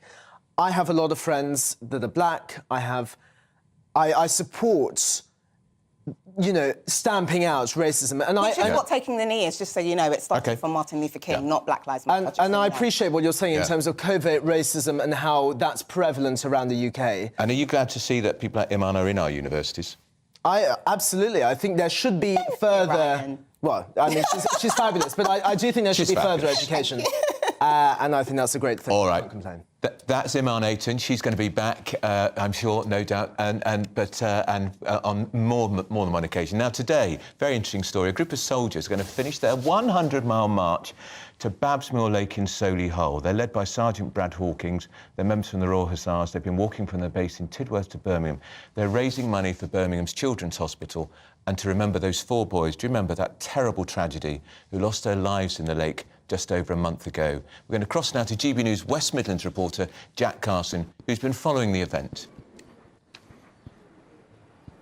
Well, good afternoon, Andrew. And literally just seconds ago, the soldiers here arrived to finish that, like you said, 100-mile walk from their base down in Tidworth in Wiltshire, all the way up. They've stopped in towns like Swindon, in Warwick, and they finally made it on the final leg of their journey, literally just seconds ago, to lay a teddy bear, have a few words of remembrance between themselves. They completed the final leg of their journey with members of the community here, and they've just met up with their own families to reflect on what a journey it's been over the last 100 miles. Sergeant Brad Hawkins, who was the one that kind of instigated and organised all of this, grew up in this community, used to play down by the lake when there was a boating club there, went to school around here, and so when this tragedy happened, he felt like he had to do something, and being, of course, based with with the Royal Hussars down in Wiltshire. He couldn't get here and be part of this community when it was mourning, of course, that awful tragedy. So we wanted to do something, and with the permission of his family, decided to do a 100-mile charity walk from their base in Tidworth all the way to here in at the lake in Kingshurst in Solihull. And I spoke to Sergeant Hawkins about the walk and how it felt doing it, and here's what he had to say. So obviously, being part of the Kingshurst community is just essentially giving back to the families and the community itself, because watching them all come together, it was emotional, do you know what I mean? And me being down south in Tidworth, I couldn't give back in a sense, so I just thought to myself that I need to do something. It's been grueling at times. It's very much like mind over matter. At the start it was kind of, it's just walking, do you know what I mean? It'll be all right. And then I think 50 miles in and blisters started appearing, swelling started coming. We've pushed past it, we got rid of the demons. I mean, the support as well, we've had lads keep joining us throughout the legs. And what's kept you going through all of it? Just getting to the end, do you know what I mean? Like, if I put my mind to something, like, I want to finish it, and essentially that's what I want to do. If I'm in pain or not, I'll do it, do you know what I mean? So that's the main reason, and it's for the families as well, and just being able to remember the boys. Just over, or just under £2,000 has been raised so far for Sergeant Hawkins' own Just Giving page for the Birmingham Children's Hospital. The main Just Giving page that was set up after this, after the tragedy here, has raised around £100,000 for the family of the boys, and of course for Birmingham Children's Hospital as well. As you can see behind me by the tree, this memorial has not stopped growing since that tragedy. This community, it's only just been over a month since this tragedy happened. The community still continues to mourn those 4 boys, and this 100-mile march has been finalised today and been finished today just seconds ago to remember this awful tragedy. All right, that was Jack Carson in the West Midlands. Now, Jeremy Clarkson, you can't get away from the reverberations continue from that extraordinary and appalling column he wrote about Meghan Markle, the Duchess of Sussex. Now, is he a victim of cancer culture? In his column about Meghan, he sparked outrage among the media. Amazon are reportedly considering cutting ties with him, and he showed Clarkson's farm and the Grand Tour looks set to be on the chopping board too. Well, let's talk to Madeline Grant, who's a columnist at the Daily Telegraph, who wrote a very spiky piece about that this week. Madeline, good afternoon to you. Hi, Andrew. Thanks for having me. A pleasure. I think both you and I could agree it was pretty appalling what he wrote about Meghan. He wanted to see her walking naked down the street, having faeces thrown at her, and saying that he thought she was more loathsome than the serial killer Rose West. But should he be cancelled? Should he lose his column in The Sun and the Sunday Times and lose all his TV work? Well, no, I think the trouble was that everyone took that column extremely literally. I felt that it was an extremely tasteless, bad joke in poor taste. It didn't really land, and he did not make it anywhere near clear enough that this was a reference to the scene from Game of Thrones. So many people took him at his word. But what I think is kind of important to remember is that although he made that joke, it's by no means a kind of literal incitement to violence. And I saw an awful lot of people responding to the column as if that's literally what he was doing, when in fact it was a joke. I mean, clearly a joke that barely landed or didn't land at all, but a joke nevertheless. And I mean, you know, in the grand scheme of free speech issues, I don't think that Jeremy Clarkson's potentially losing his job is like the top of the pile, because whatever happens, he will still have, I'm sure, endless possible platforms and opportunities. And that's not true of everyone that falls foul of the free speech rules of today. But I find it extremely troubling, because it seems that these kind of outrages always follow a very similar pattern. There's the initial social media furore. It doesn't matter if you apologise. I mean, Jeremy Clarkson apologised in various different ways several times, and it doesn't seem to make any difference. And I don't like the idea that it's impossible to make a bad joke that doesn't land, to say something tasteless, distasteful, whatever. And there's no kind of path for redemption in public life. I think that bodes quite badly for us as a society where people do inevitably make mistakes. Do you think his apology, the most recent apology, Madeline, was sincere, or was it because he feared he might get the boot from Amazon? Well, I don't know. I mean, I don't know Jeremy Clarkson. I do think you do generally have to try and give people the benefit of the doubt. And I don't like the way that everyone assumes that there's a kind of a very cynical motive for everything. It seems that rather than, I mean, maybe there was a cynical reason for it, but I sort of don't like the idea that someone apologises and the apology is seized on, almost weaponised, used as an admission of guilt or disbelieved. We need to have a path for people to make mistakes and keep doing what they're doing without there always being this process of cancellation that has to take place. All right, Madeleine, thanks for joining us. That's Madeleine Grant, columnist at the Daily Telegraph. Still with me in the studio, of course, is Iman Aiton, who, you are an anti-racism campaigner. I know that you will have hated the Meghan Markle column by Jeremy Clarkson. So did I. Yeah. But I agree with Madeleine. He shouldn't be sacked from every media outlet because of one column that was ill-judged and offensive. So I actually agree with you, which isn't the first time. No, we do this quite a few times, apologies. So I do agree with you. But I will say, for me personally, as much as I don't subscribe to cancel culture, I have to admit, I personally believe Jeremy Clarkson should have been cancelled a long time ago. He actually sung the song, eeny, meeny, miny, mo, catch the N-word by his toe. If he hollers, let him go, eeny, meeny, miny, mo. And he sung that on national TV on Top Gear, referring to the N-word. I don't need to spell it out. That is blatant racism. So as far as I'm concerned, if he wasn't cancelled back then, he doesn't really need to be cancelled now, does he? What do you make of it, Ryan Mark?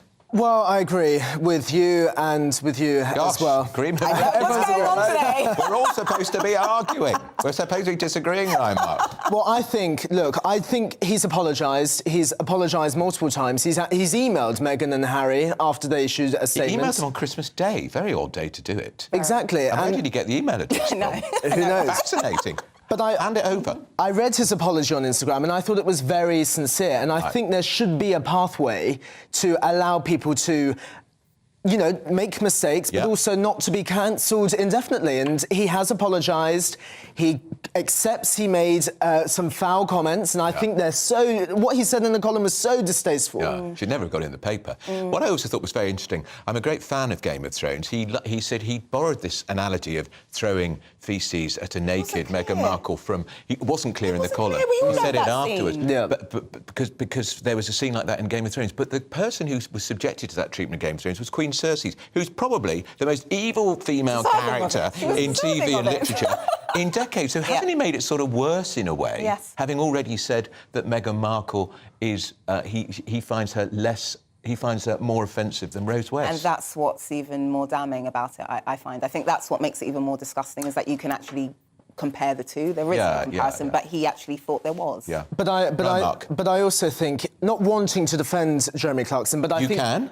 But I think it was, when reading the column, and he even said it was rushed. In his own words, he said it was rushed. He didn't really check it properly. But I think that is comedic hyperbole. I think there is a licence to be to prod the reader. Yeah. And I think that's what his intention was. But he crossed the line and didn't do it very well. But can I just say, somebody who's written a newspaper column for National News for years, the idea that you write something, you didn't really realise what you'd written and you sent it, and it was only afterwards you look back. It doesn't work like that. You pore over your copy for hours, even if you're Jeremy Clarkson. And even if he's one of those celebrated columnists who's got a deal where you can't change a word of his copy. If I'd been editing that day, I'd say, it ain't going in, mate, unless you water That's it down. the thing. So it's two people that are culpable. I'd keep him in the paper, and if Sun readers and Sunday Times readers don't like it, they can stop buying the paper. That's the way cancel culture should work, in my view. I agree. Actually. Yeah, it should be more democratic, and I think, like you said, the people should decide as opposed to the bosses cutting people off, etc. Yeah. Would you be horrified if Jeremy Clarkson turned up at your Brunel University?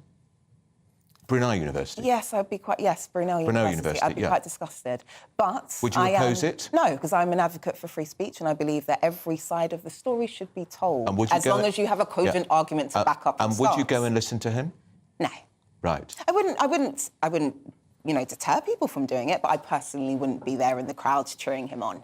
Well, and what about you, Ryan Mark? Would you go and listen to him? I would, because he's always interesting, and I quite often vehemently disagree with him.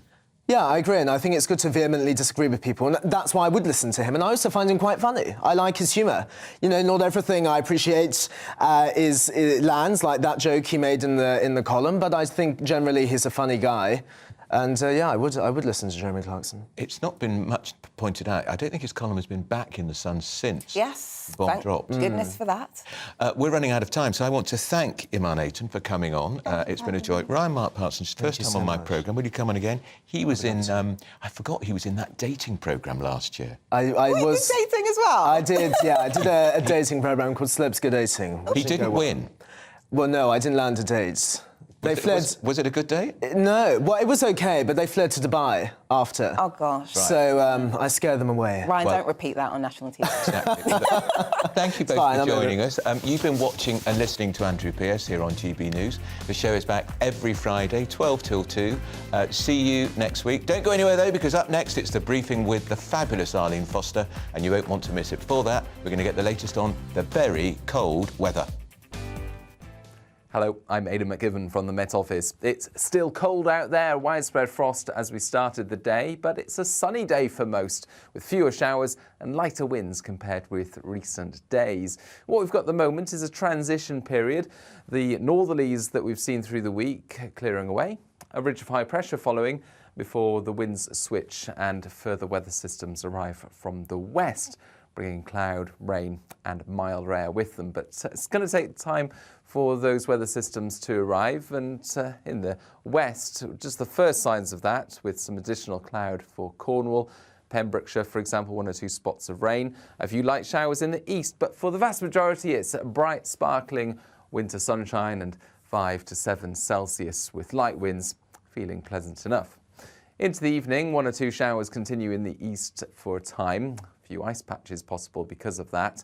Otherwise, widespread clear skies away from the northwest and temperatures falling away as a result. We're looking at -5 to -6 or 7 in some sheltered spots, and some dense freezing fog patches to start things off across the Vale of York into the Midlands, the Welsh Marches and the southwest. They'll take some time to clear. But a bright start away from those fog patches. But for Scotland and Northern Ireland, thickening cloud through the night and some outbreaks of rain move in during Saturday into the west predominantly. But as those outbreaks of rain reach the Grampians, there's the risk of freezing rain or snow above about 300 metres. For England and Wales, meanwhile, sunny skies once again and light winds, so another pleasant day. But for Western Scotland, it's going to turn increasingly windy, those winds reaching gale force around the Western Isles, and another spell of rain moving in here as well. So increasingly damp in the northwest, but the rain not particularly heavy. Towards the southeast, it stays colder, but also a little brighter.